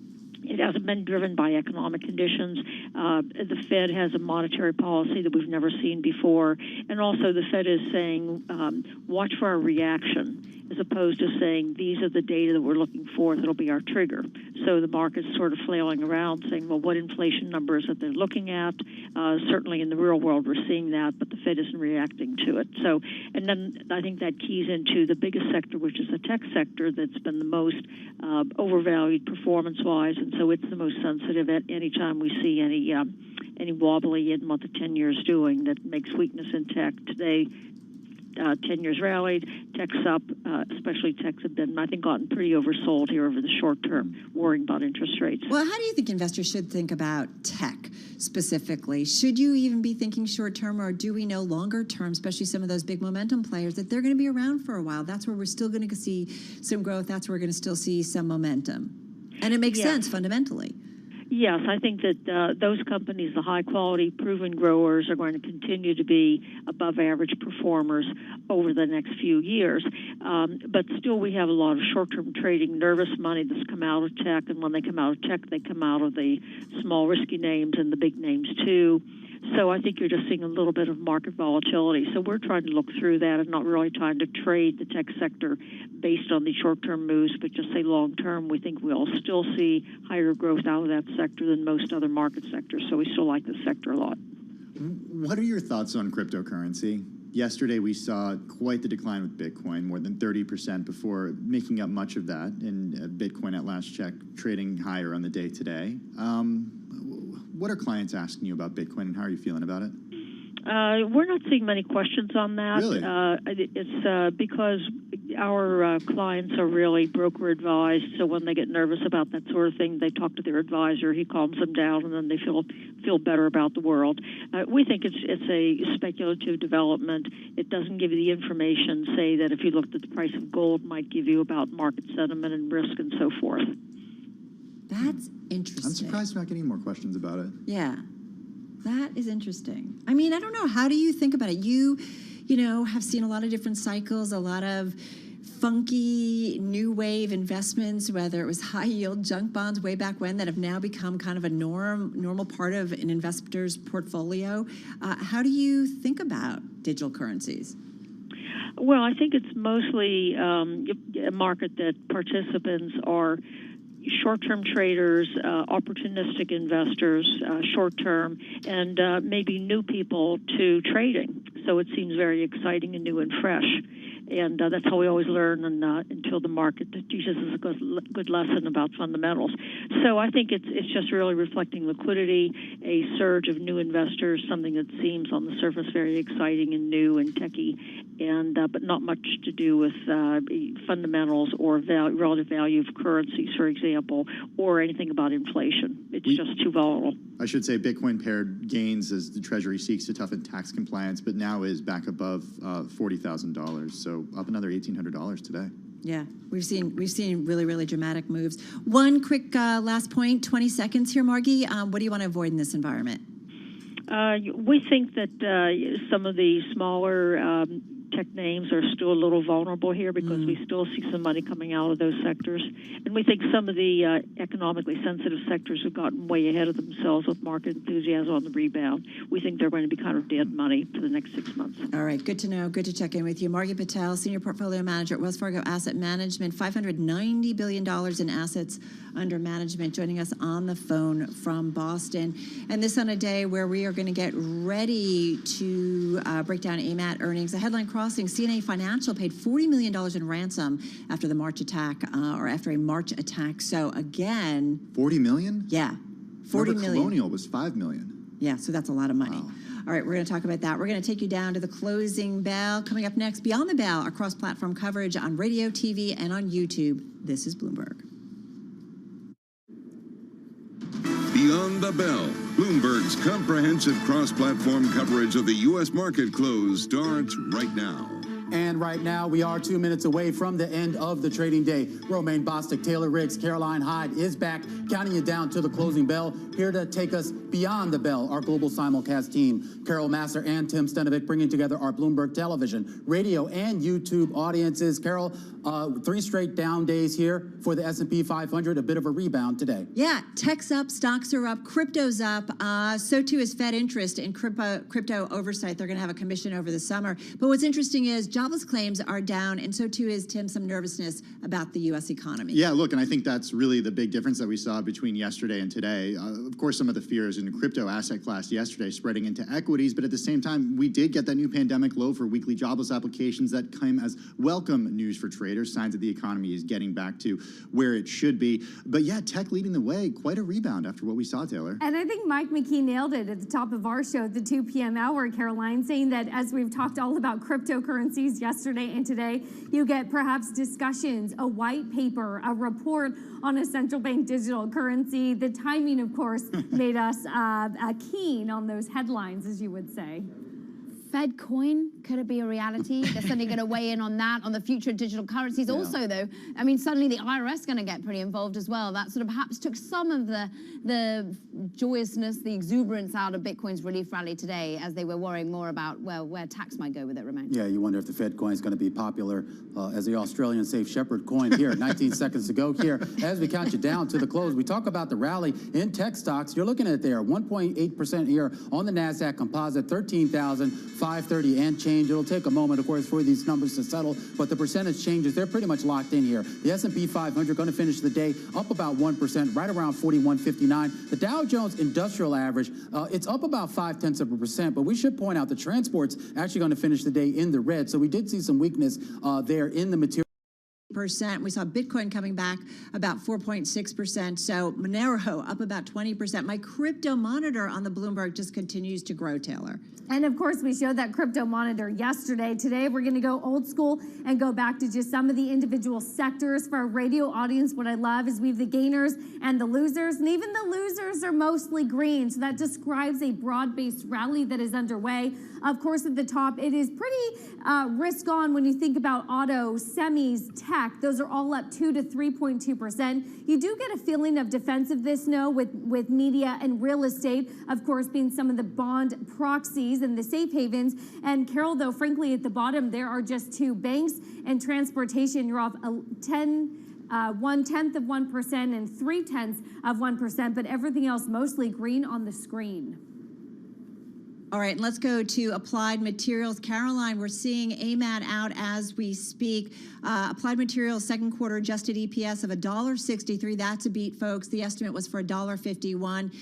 Also talking about a third quarter adjusted EPS. So they're talking a little bit about the outlook. Third quarter adjusted EPS of $1.70 to $1.82. That is definitely above the street estimate of $1.56. Second quarter semiconductor systems net sales, $3.97 billion, Caroline. The estimate was for $3.86 billion. And notable that we're still rallying up after hours 1.5%. This is a company that is up 40% on the year. Many feeling that, look, so much was already priced in. You might get a bit of a dip and a sell the news kind of decline, but not so, as we really see it firing on all cylinders. This has got customers such as TSMC, Samsung, the foundry companies. This is why Applied Materials is set to do pretty well. And to be honest, Romain, the standout performance of the chip stocks of late over the last couple of days, the sell-off was hard yesterday into the open, but then it was rallied significantly up on the day. I think the best two-day rally we've seen in the stocks since the beginning of April. Yeah, I mean, with the stocks, I mean, of course, since that early April was when that last record high was hit. But you look at this release here, and you got Gary Dickerson, the CEO over at AMAT, really talking about the sustainability of this. And this is the trend line that I think kind of scared a lot of investors over the last few weeks was, yeah, all of these chip companies were benefiting to a certain extent from these shortages. But the question was, of course, once it's normalized, is, well, then are you just sort of back to normal? We're starting to hear more commentary from some of these chip companies that there are structural trends in place, or structural changes taking place, I should say, that will be long-term sustainable trends. And those secular trends, and I think our 2B guest at the 210 hour from Citigroup, who runs the research over there, really said it best. A lot of people have been talking about a rollover in this segment, given some of the shortages. And no, the shortages, he reiterates, continues to be a positive, and you don't get a rollover in the sector until those lead times start to fall, Tim. And so this sort of, again, reiterates that notion that these chip companies are benefiting from this. Yeah, investors had really high expectations going into AMAT earnings, considering how well some of its peer companies have done in recent weeks, as we have learned about the quarters and how they're thinking about the remainder of the year. Shares higher in after-hours trading by just about 1 percentage point off of highs reached just moments ago, Caroline. Yeah, and I think also what's going to be interesting is what comes out of the administration. Remember today, there was another chip summit, of course. It was the Commerce Secretary this time heading it up, but clearly this is still a focus of the administration. But it looks as though we've got focusing in on Carnival. The reopening trade is upon us too, Carol. Yeah, it's up a little bit in the after hours, Caroline, up about 0.6%. 3 Carnival brands plan to resume cruising in the United States in July. This is a pretty big headline because we know that they've been following CDC guidelines for a long time, waiting to see about opening in the United States. Maybe not a surprise as we see in the U.S. economy, guys, opening up here. Yeah, I mean, this is a big part of that reopening trade. But of course, I mean, we have to talk like this a little bit. You mentioned this earlier here, Carol, about those jobless claims numbers. Of course, a big part of the reopening trade is also getting all those people back to work. You still got an 8 million deficit here with regards to the jobs lost here during the pandemic. When do we get those back? Yeah. What does it take to get those people back, not only on the job, but I guess at a wage that those people feel they're comfortable with? Right. But you have to say, at least good news for now, trying to resume those cruises in the U.S. in July. That has to be some pretty good news here. Of course, as we, Caroline, try to dig through some of these headlines. But what is interesting is you do need proof of a vaccine, right? At least 14 days before. And perhaps maybe that isn't totally surprising. Yeah, I mean, look, it really makes sense that Carnival would announce this and that people who have proved that they've been vaccinated can actually get on a cruise. Look what we heard from the CDC just a week ago. And look, it's a question that we posed to Dr. Amish Adalja. He comes on our show each and every week. And he said, if you've had the vaccine, there's no reason why you can't get back to what you were doing before the pandemic. And indeed, that's what we're starting to see. And I think it makes sense that cruise companies are starting to think that way, Romain. Yeah. Caroline, maybe you can just cruise on over to the U.S. Could we do that? Yes. Yeah, all we're doing is... I've actually got my flights booked, guys. 29th, I'm coming back right to you. I cannot wait. But it's interesting, though, that I'm waiting to see what the confusion might be upon me in terms of masks or not thereof. Because, Romain, we had Anthony Fauci, of course, on Bloomberg a little bit earlier saying we need to clear up that sort of confusion as to whether we wear masks. I didn't realize there was any confusion. You know what's going to get you back here, Caroline? You come to here to Bloomberg World Headquarters in New York. They got these fancy little machines now where you can get all types of milk. And I don't know if it's actually milk, but it's sort of like oats that they turn into liquid, almonds that they turn into liquid. They call it milk, and you can squeeze this out. And apparently, if you make this stuff, you can be a multi-billion-dollar company. Is there Oatly in it? Do we want to know? Is this where you're going, Romain? Just add sugar. I've heard this is a thing, Carol. Well, Oatly, could we talk about Oatly? Because we did have an IPO today, and it did fairly well. IPO price of $17, up about 19% here in its first day of trading.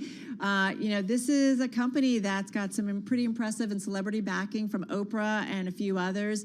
We all like our oat milk. I know I do. I mean, and look, it's ending up 19%, right, from the IPO price. So a pretty good day. And this is a CEO on the program talking not only about the oat milk, He but said of we're in course a post-milk generation. wide range of ice cream. Caroline, there's Cheese. ice cream. Cheese is coming soon, I hear. It's never ending. I just want to know how expensive your hand-squashed pistachio milk is currently that you probably just feed to Moki or Cat, Taylor, because I know you're a lover of an overpriced milk. You know what's amazing about the Oatly story is this is a company that's been around since 1994, but it really came to global acclaim just in recent years as people have thought differently about what they're drinking and the impact that it's had on the environment. And the conversation around dairy milk has really changed. Absolutely. Can I make a serious comment here, too? Because, I mean, one thing that was interesting, too, about the Oatly IPO today was just how it was received overall here. Remember, we've seen sort of a little bit of a slowdown in the IPO market over the last few weeks because of the volatility. The fact that investors were willing to embrace something like this, the fact that apparently the investment bankers actually managed to price this thing somewhat right compared to some of the previous IPOs. We're interesting to see what happens when we get Robinhood, which I think might be coming down the pipe in a couple of weeks, right? We're going to be getting some of those filings next week, I believe. And of course, Carol, Robinhood saying that we can now participate in some of those IPOs on the platform. On the platform. On the platform. All right, everybody, get your oat milk, and we're going to do it for today. That does it for our cross-platform coverage on Bloomberg Radio, Bloomberg TV, and on YouTube. We'll be back again tomorrow, same place, same time.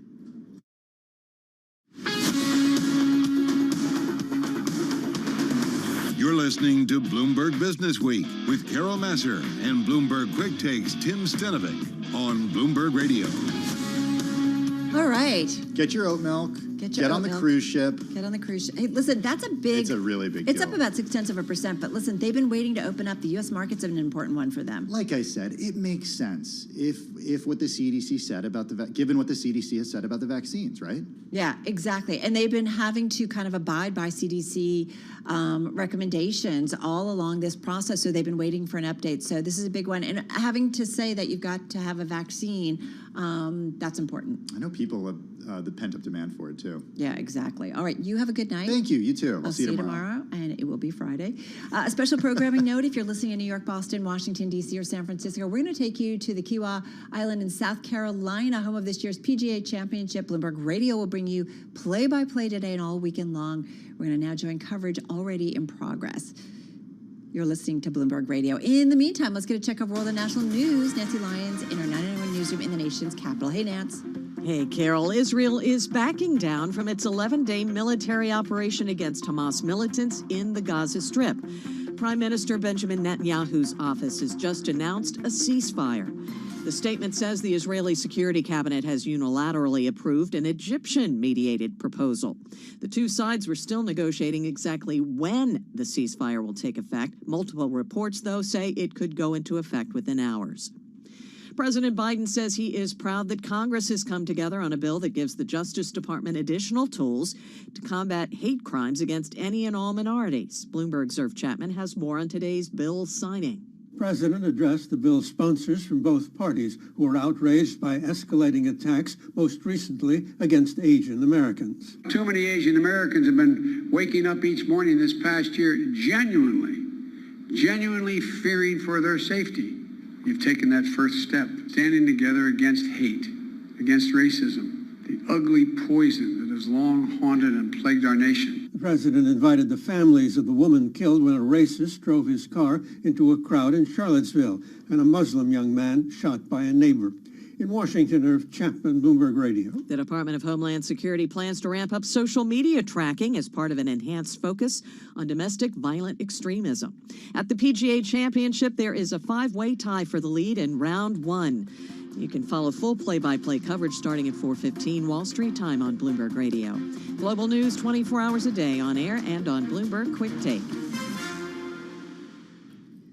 All right, Nance, thank you so much. You're listening to Bloomberg Business Week. Carol Masser along with Charlie Pellet joining me of Bloomberg News.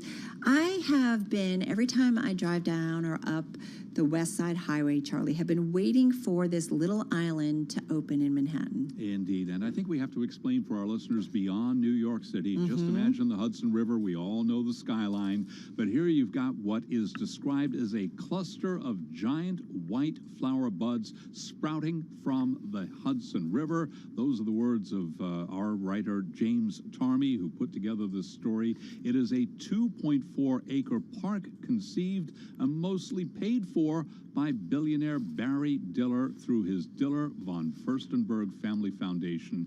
The pictures of this, your accounts of driving up and down and looking at it, it's just absolutely gorgeous. The photos in this story, and I'll put it out on Twitter or go to Bloomberg.com. James Tarmy, first of all, I love everything he writes. I like how he writes. But you're right. I mean, it's just pretty phenomenal. It's basically a park floating out on the water, and it's just...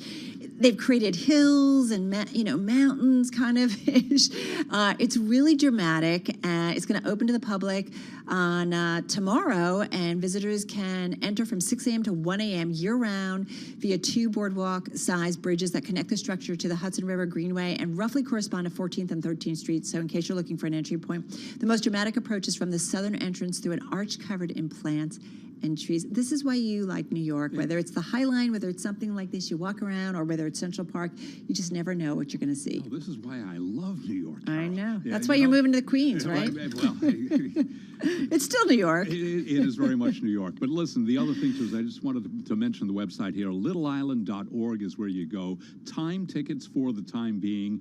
Forget about it this weekend. Sold out, sold out, sold out. I was taking a look at all the times available. Yeah. The following weekend, though, looks a little bit better. So the thing I'm going to do, the way I run my life, I'll snag the tickets, invite somebody else later on. Because that's the kind of guy you are. Exactly. You just Can't are. miss this. Anyway, the Little Island, thanks to Barry Diller and $260 million. You're listening to Bloomberg Radio.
stories, headlines, and breaking news 24 hours a day at Bloomberg.com, the Bloomberg Business app, and at Bloomberg Quick Take. This is a Bloomberg Business Flash.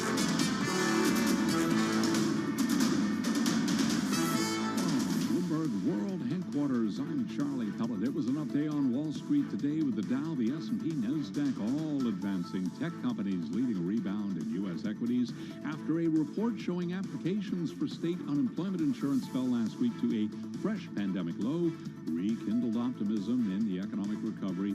NASDAQ 100 index jumping to a 2-week high. Gains in mega caps, including Apple, Microsoft, and Tesla, powering today's advance. Today, we saw Apple up by 2.1%, Microsoft up 1.4%, Tesla shares rallied 4.1%. S&P up 43, up 1.1%, the Dow up 0.6%, NASDAQ up 1.8%, 10-year yield 1.63%. I'm Charlie Pellet. That's a Bloomberg Business Flash. All right, Charlie, thank you so much. So all week long, we're featuring segments from the Bloomberg Business Week. It's a live virtual event by Bloomberg Live in conjunction with the magazine, bringing the magazine to life, and each day focusing on a different section of the magazine. Today, it was all about power and policy, and Dr. Anthony Fauci, director of the National Institute of Allergy and Infectious Diseases at the NIH, spoke to Bloomberg's David Weston earlier at the event.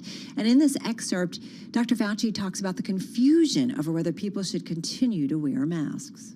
The CDC came out with guidance a few days ago last week and said if you are fully vaccinated, you should feel safe that you can go without a mask, not only outdoors, but also indoors.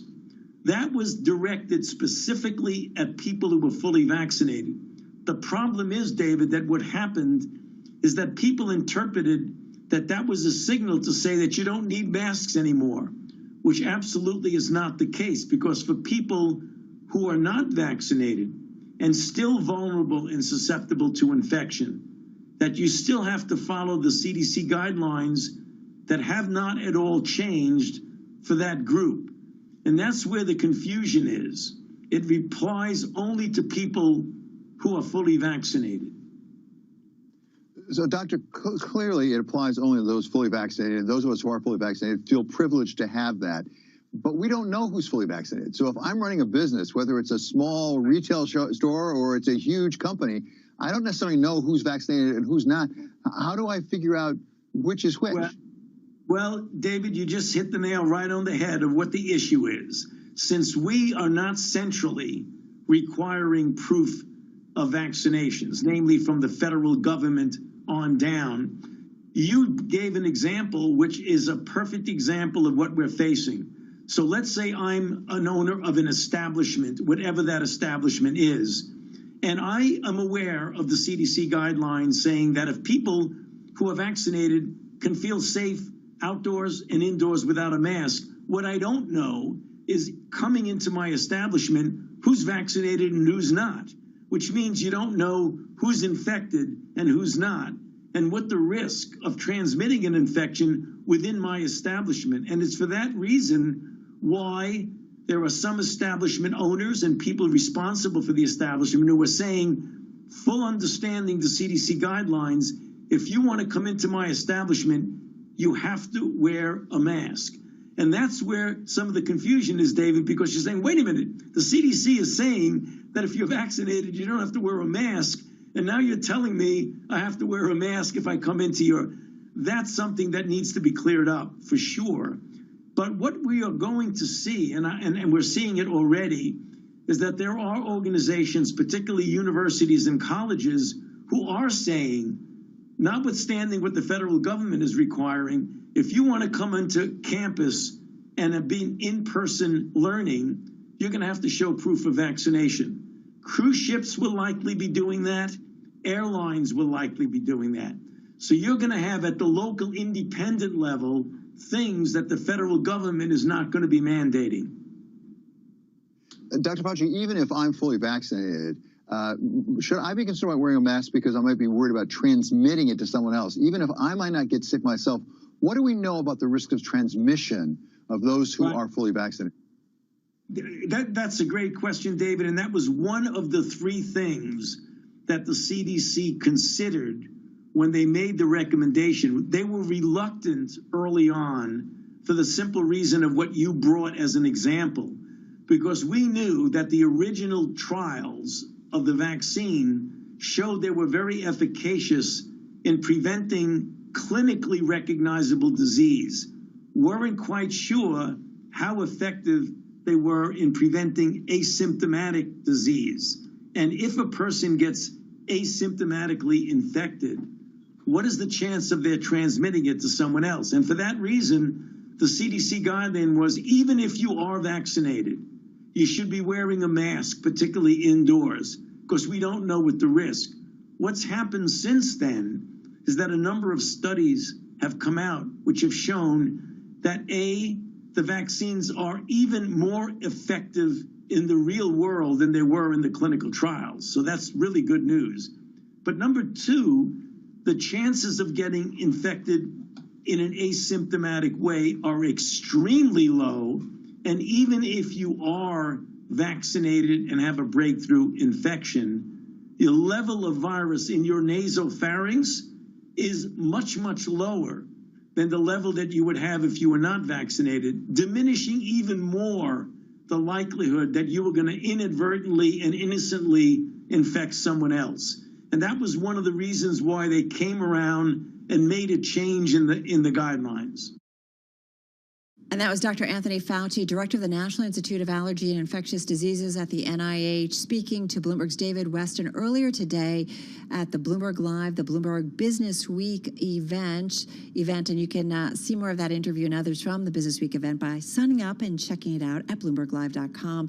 But it's just a reminder, that conversation with Dr. Fauci, that we are continuing to learn, and conversations we had with the team over at Johns Hopkins, we are continuing to learn about the vaccine and what it means for us as we re-enter the world. And so that is why some of the data, or some of what we can do, is changing, maybe faster than we all expected, and in a good way in many ways. But it's also led to some confusion about, do I wear a mask? Do I not wear a mask? But listen, things like Carnival, they just came out and they are adding to what kind of ships they can get out over the summer, and that has led to the stock actually up about almost 1% here in the after hours, because they're looking to be able to open up some of their tours from the United States specifically, resuming cruising in July specifically. So that's a big headline. We'll continue to watch that into the Friday trade. You're listening to Bloomberg Business Week. Coming up, we're going to check in with App Harvest, the founder and the CEO. They reported their first earnings as a publicly held company. We'll get to that in just a moment, right here on Bloomberg.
Broadcasting live from the Bloomberg Interactive Broker Studio in New York. Bloomberg 1130 to Washington, D.C. Bloomberg 99.1 to Boston. Bloomberg 106.1 to San Francisco. Bloomberg 960 to the country. Sirius XM Channel 119. And around the globe, the Bloomberg Business app and BloombergRadio.com.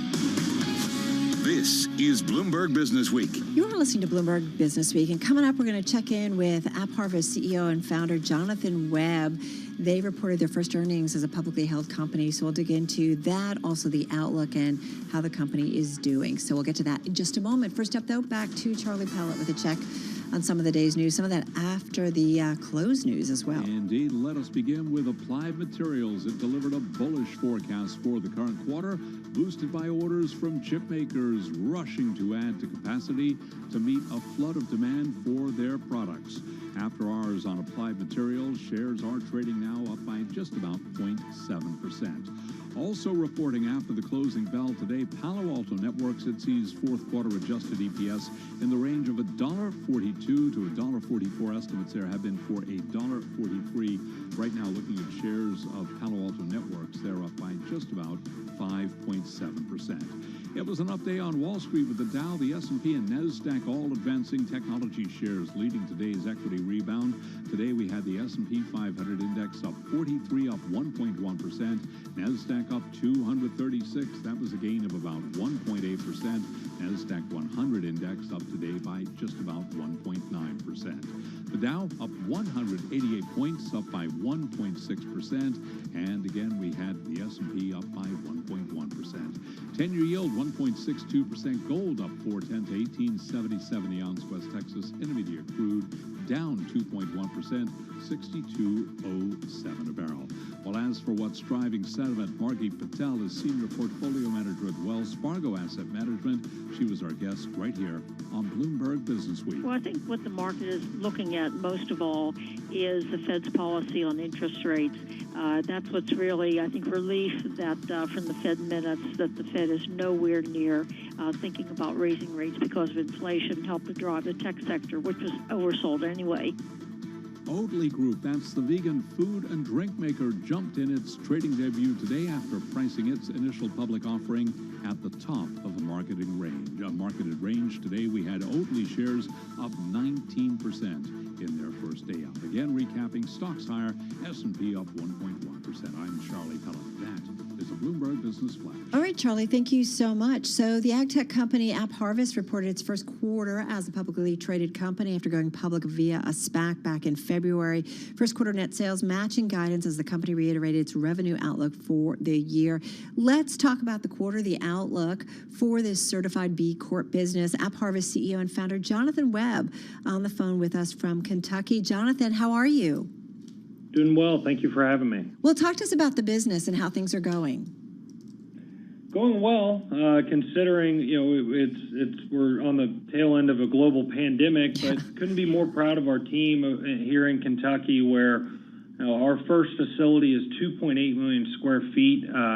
We built that facility on time, on budget, and in the middle of a global pandemic, and we hired 500 people to stand up our first operation. And just really proud of our team and our first quarter as a public company.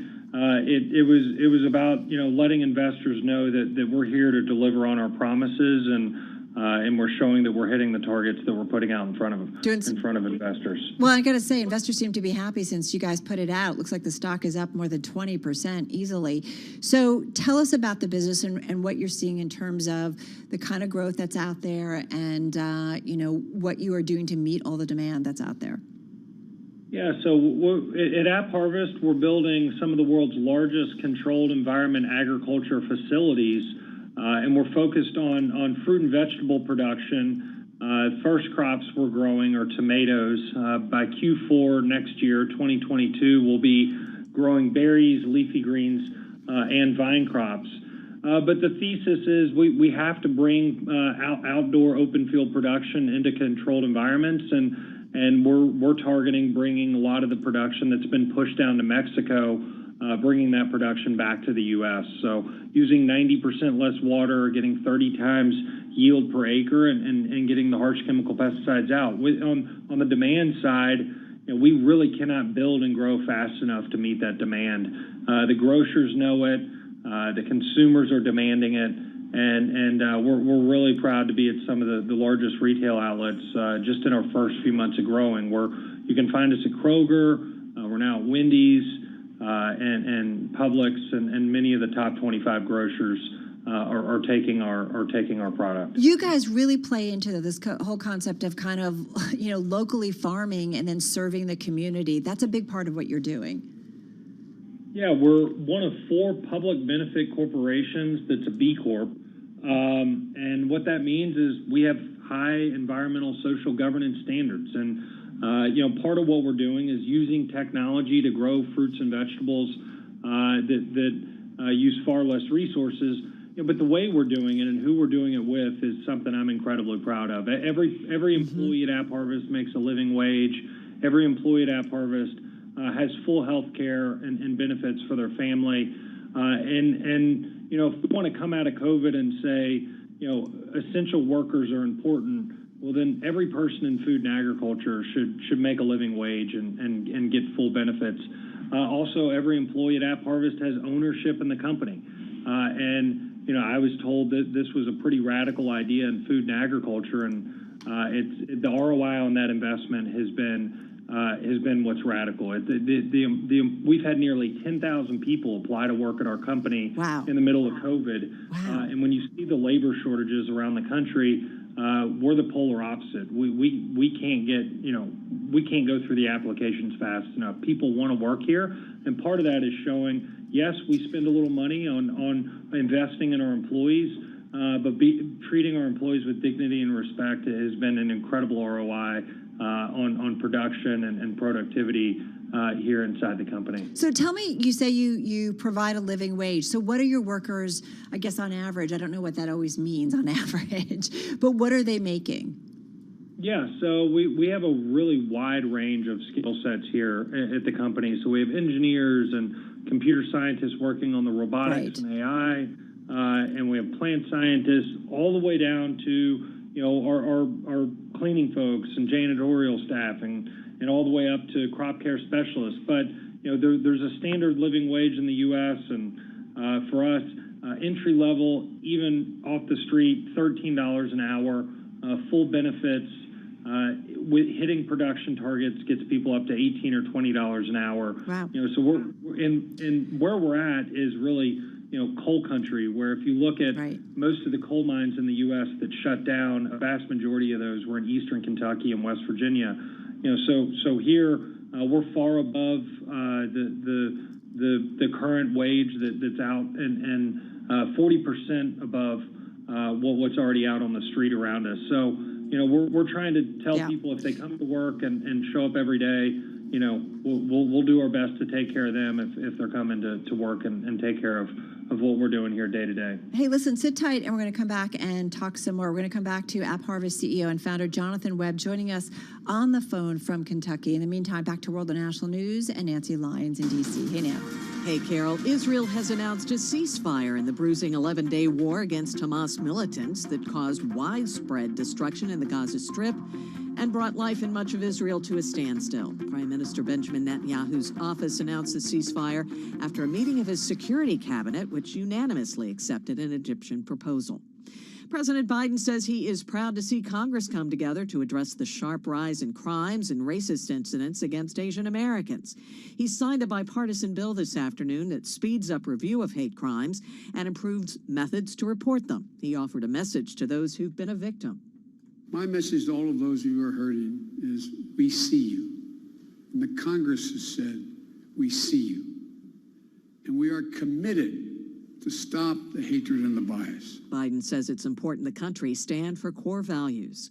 The nation's leading infectious disease expert, Dr. Anthony Fauci, says it's not enough for all Americans to be vaccinated against the coronavirus. He says to keep variants at bay, the whole world needs to be receiving a vaccine dose. He spoke with Bloomberg's David Weston and also sounded encouraging about when vaccines might be available for younger children. We anticipate that by the time we get to the end of this calendar year and the beginning of the first quarter of 2022, we likely will have enough information to feel comfortable in vaccinating children of any age. Global news 24 hours a day on air and on Bloomberg Quick Take, powered by more than 2,700 journalists and analysts in more than 120 countries.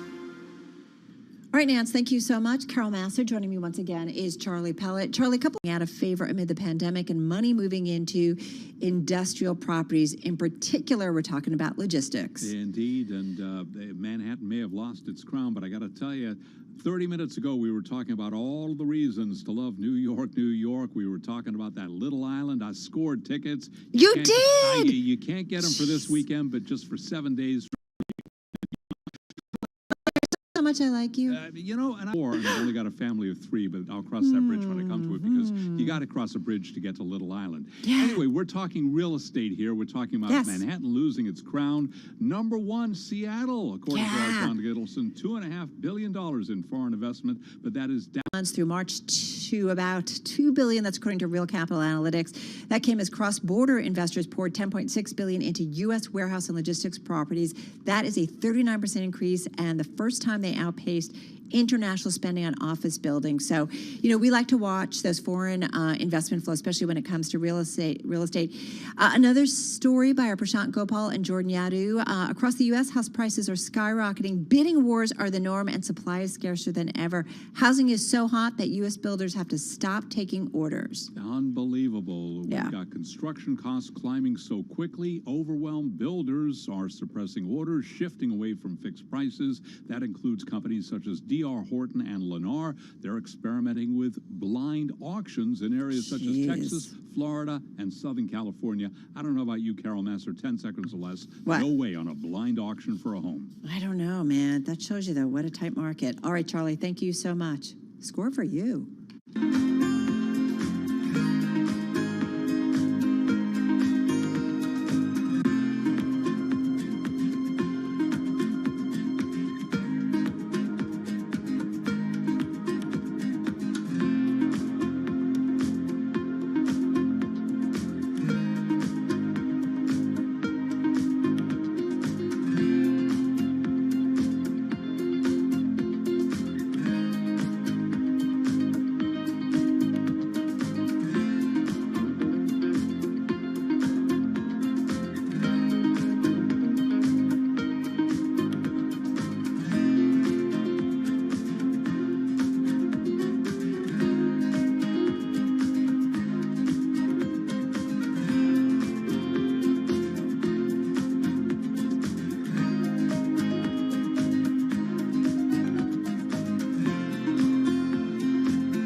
developments, headlines, and breaking news 24 hours a day at Bloomberg.com, the Bloomberg Business app, and at Bloomberg Quick Take. This is a Bloomberg Business Flash.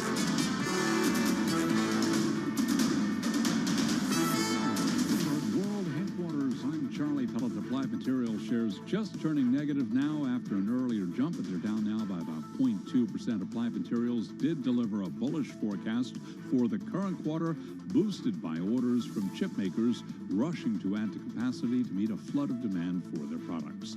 Palo Alto Networks boosted its revenue forecast for the full year. That guidance didn't meet the average analyst estimate. And Oatly Group, that's the vegan food and drink maker, climbed 18% today in its debut after pricing its IPO on the high end to raise more than $1.4 billion.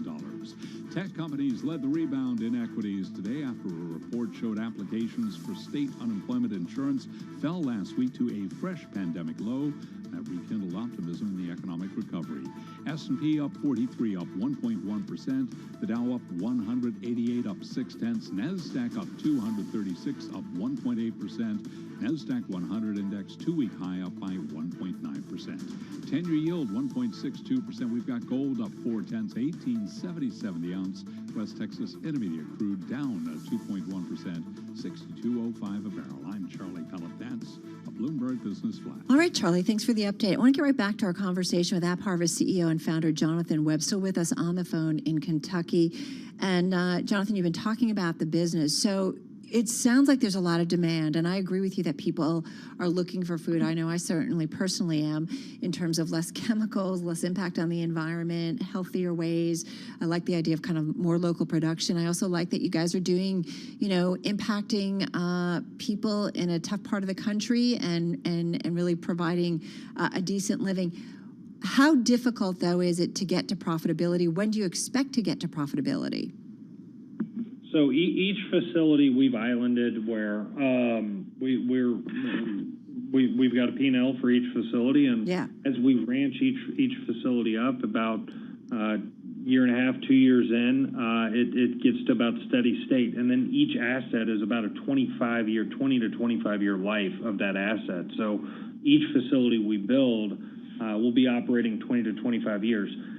This is under a current environment where prices in agriculture and food generally are pretty suppressed because of where we're currently at. I mean, you look at our competition in Mexico. Is this going to last? Are we going to continue to allow food sold in the U.S. where people in Mexico are getting paid $5 a day, and where in some cases you can find illegal chemical pesticides on that product? I mean, agriculture has such a long way to go to catch up where consumers are demanding and where regulators are pushing. That again, you can make an argument that the prices today are artificially suppressed, and we'll see those prices rise, and that's where AppHarvest today, and under current environment, can exceed and do very well. But as those prices rise, we'll do even better because we can compete under the conditions today, and it won't change for us. The other factor on top of all of this too is climate disruption. You look at an open field farmer that has to deal with drought or wildfires or not enough water or water scarcity. 95% of a fruit and vegetable is water, and we run completely on recycled rainwater, which ultimately keeps our costs lower. So again, it's competing today in today's playing field, but then also building a resilient company that can be not only competitive today, but really stand out 5-10 years from now. Hey, listen, this is something I've talked about with David Lee, formerly of Impossible Foods, but also at your company, president of the company. We've talked about lighting and the electricity costs. You guys do hybrid lighting. I know you are using the sun, you're using LEDs.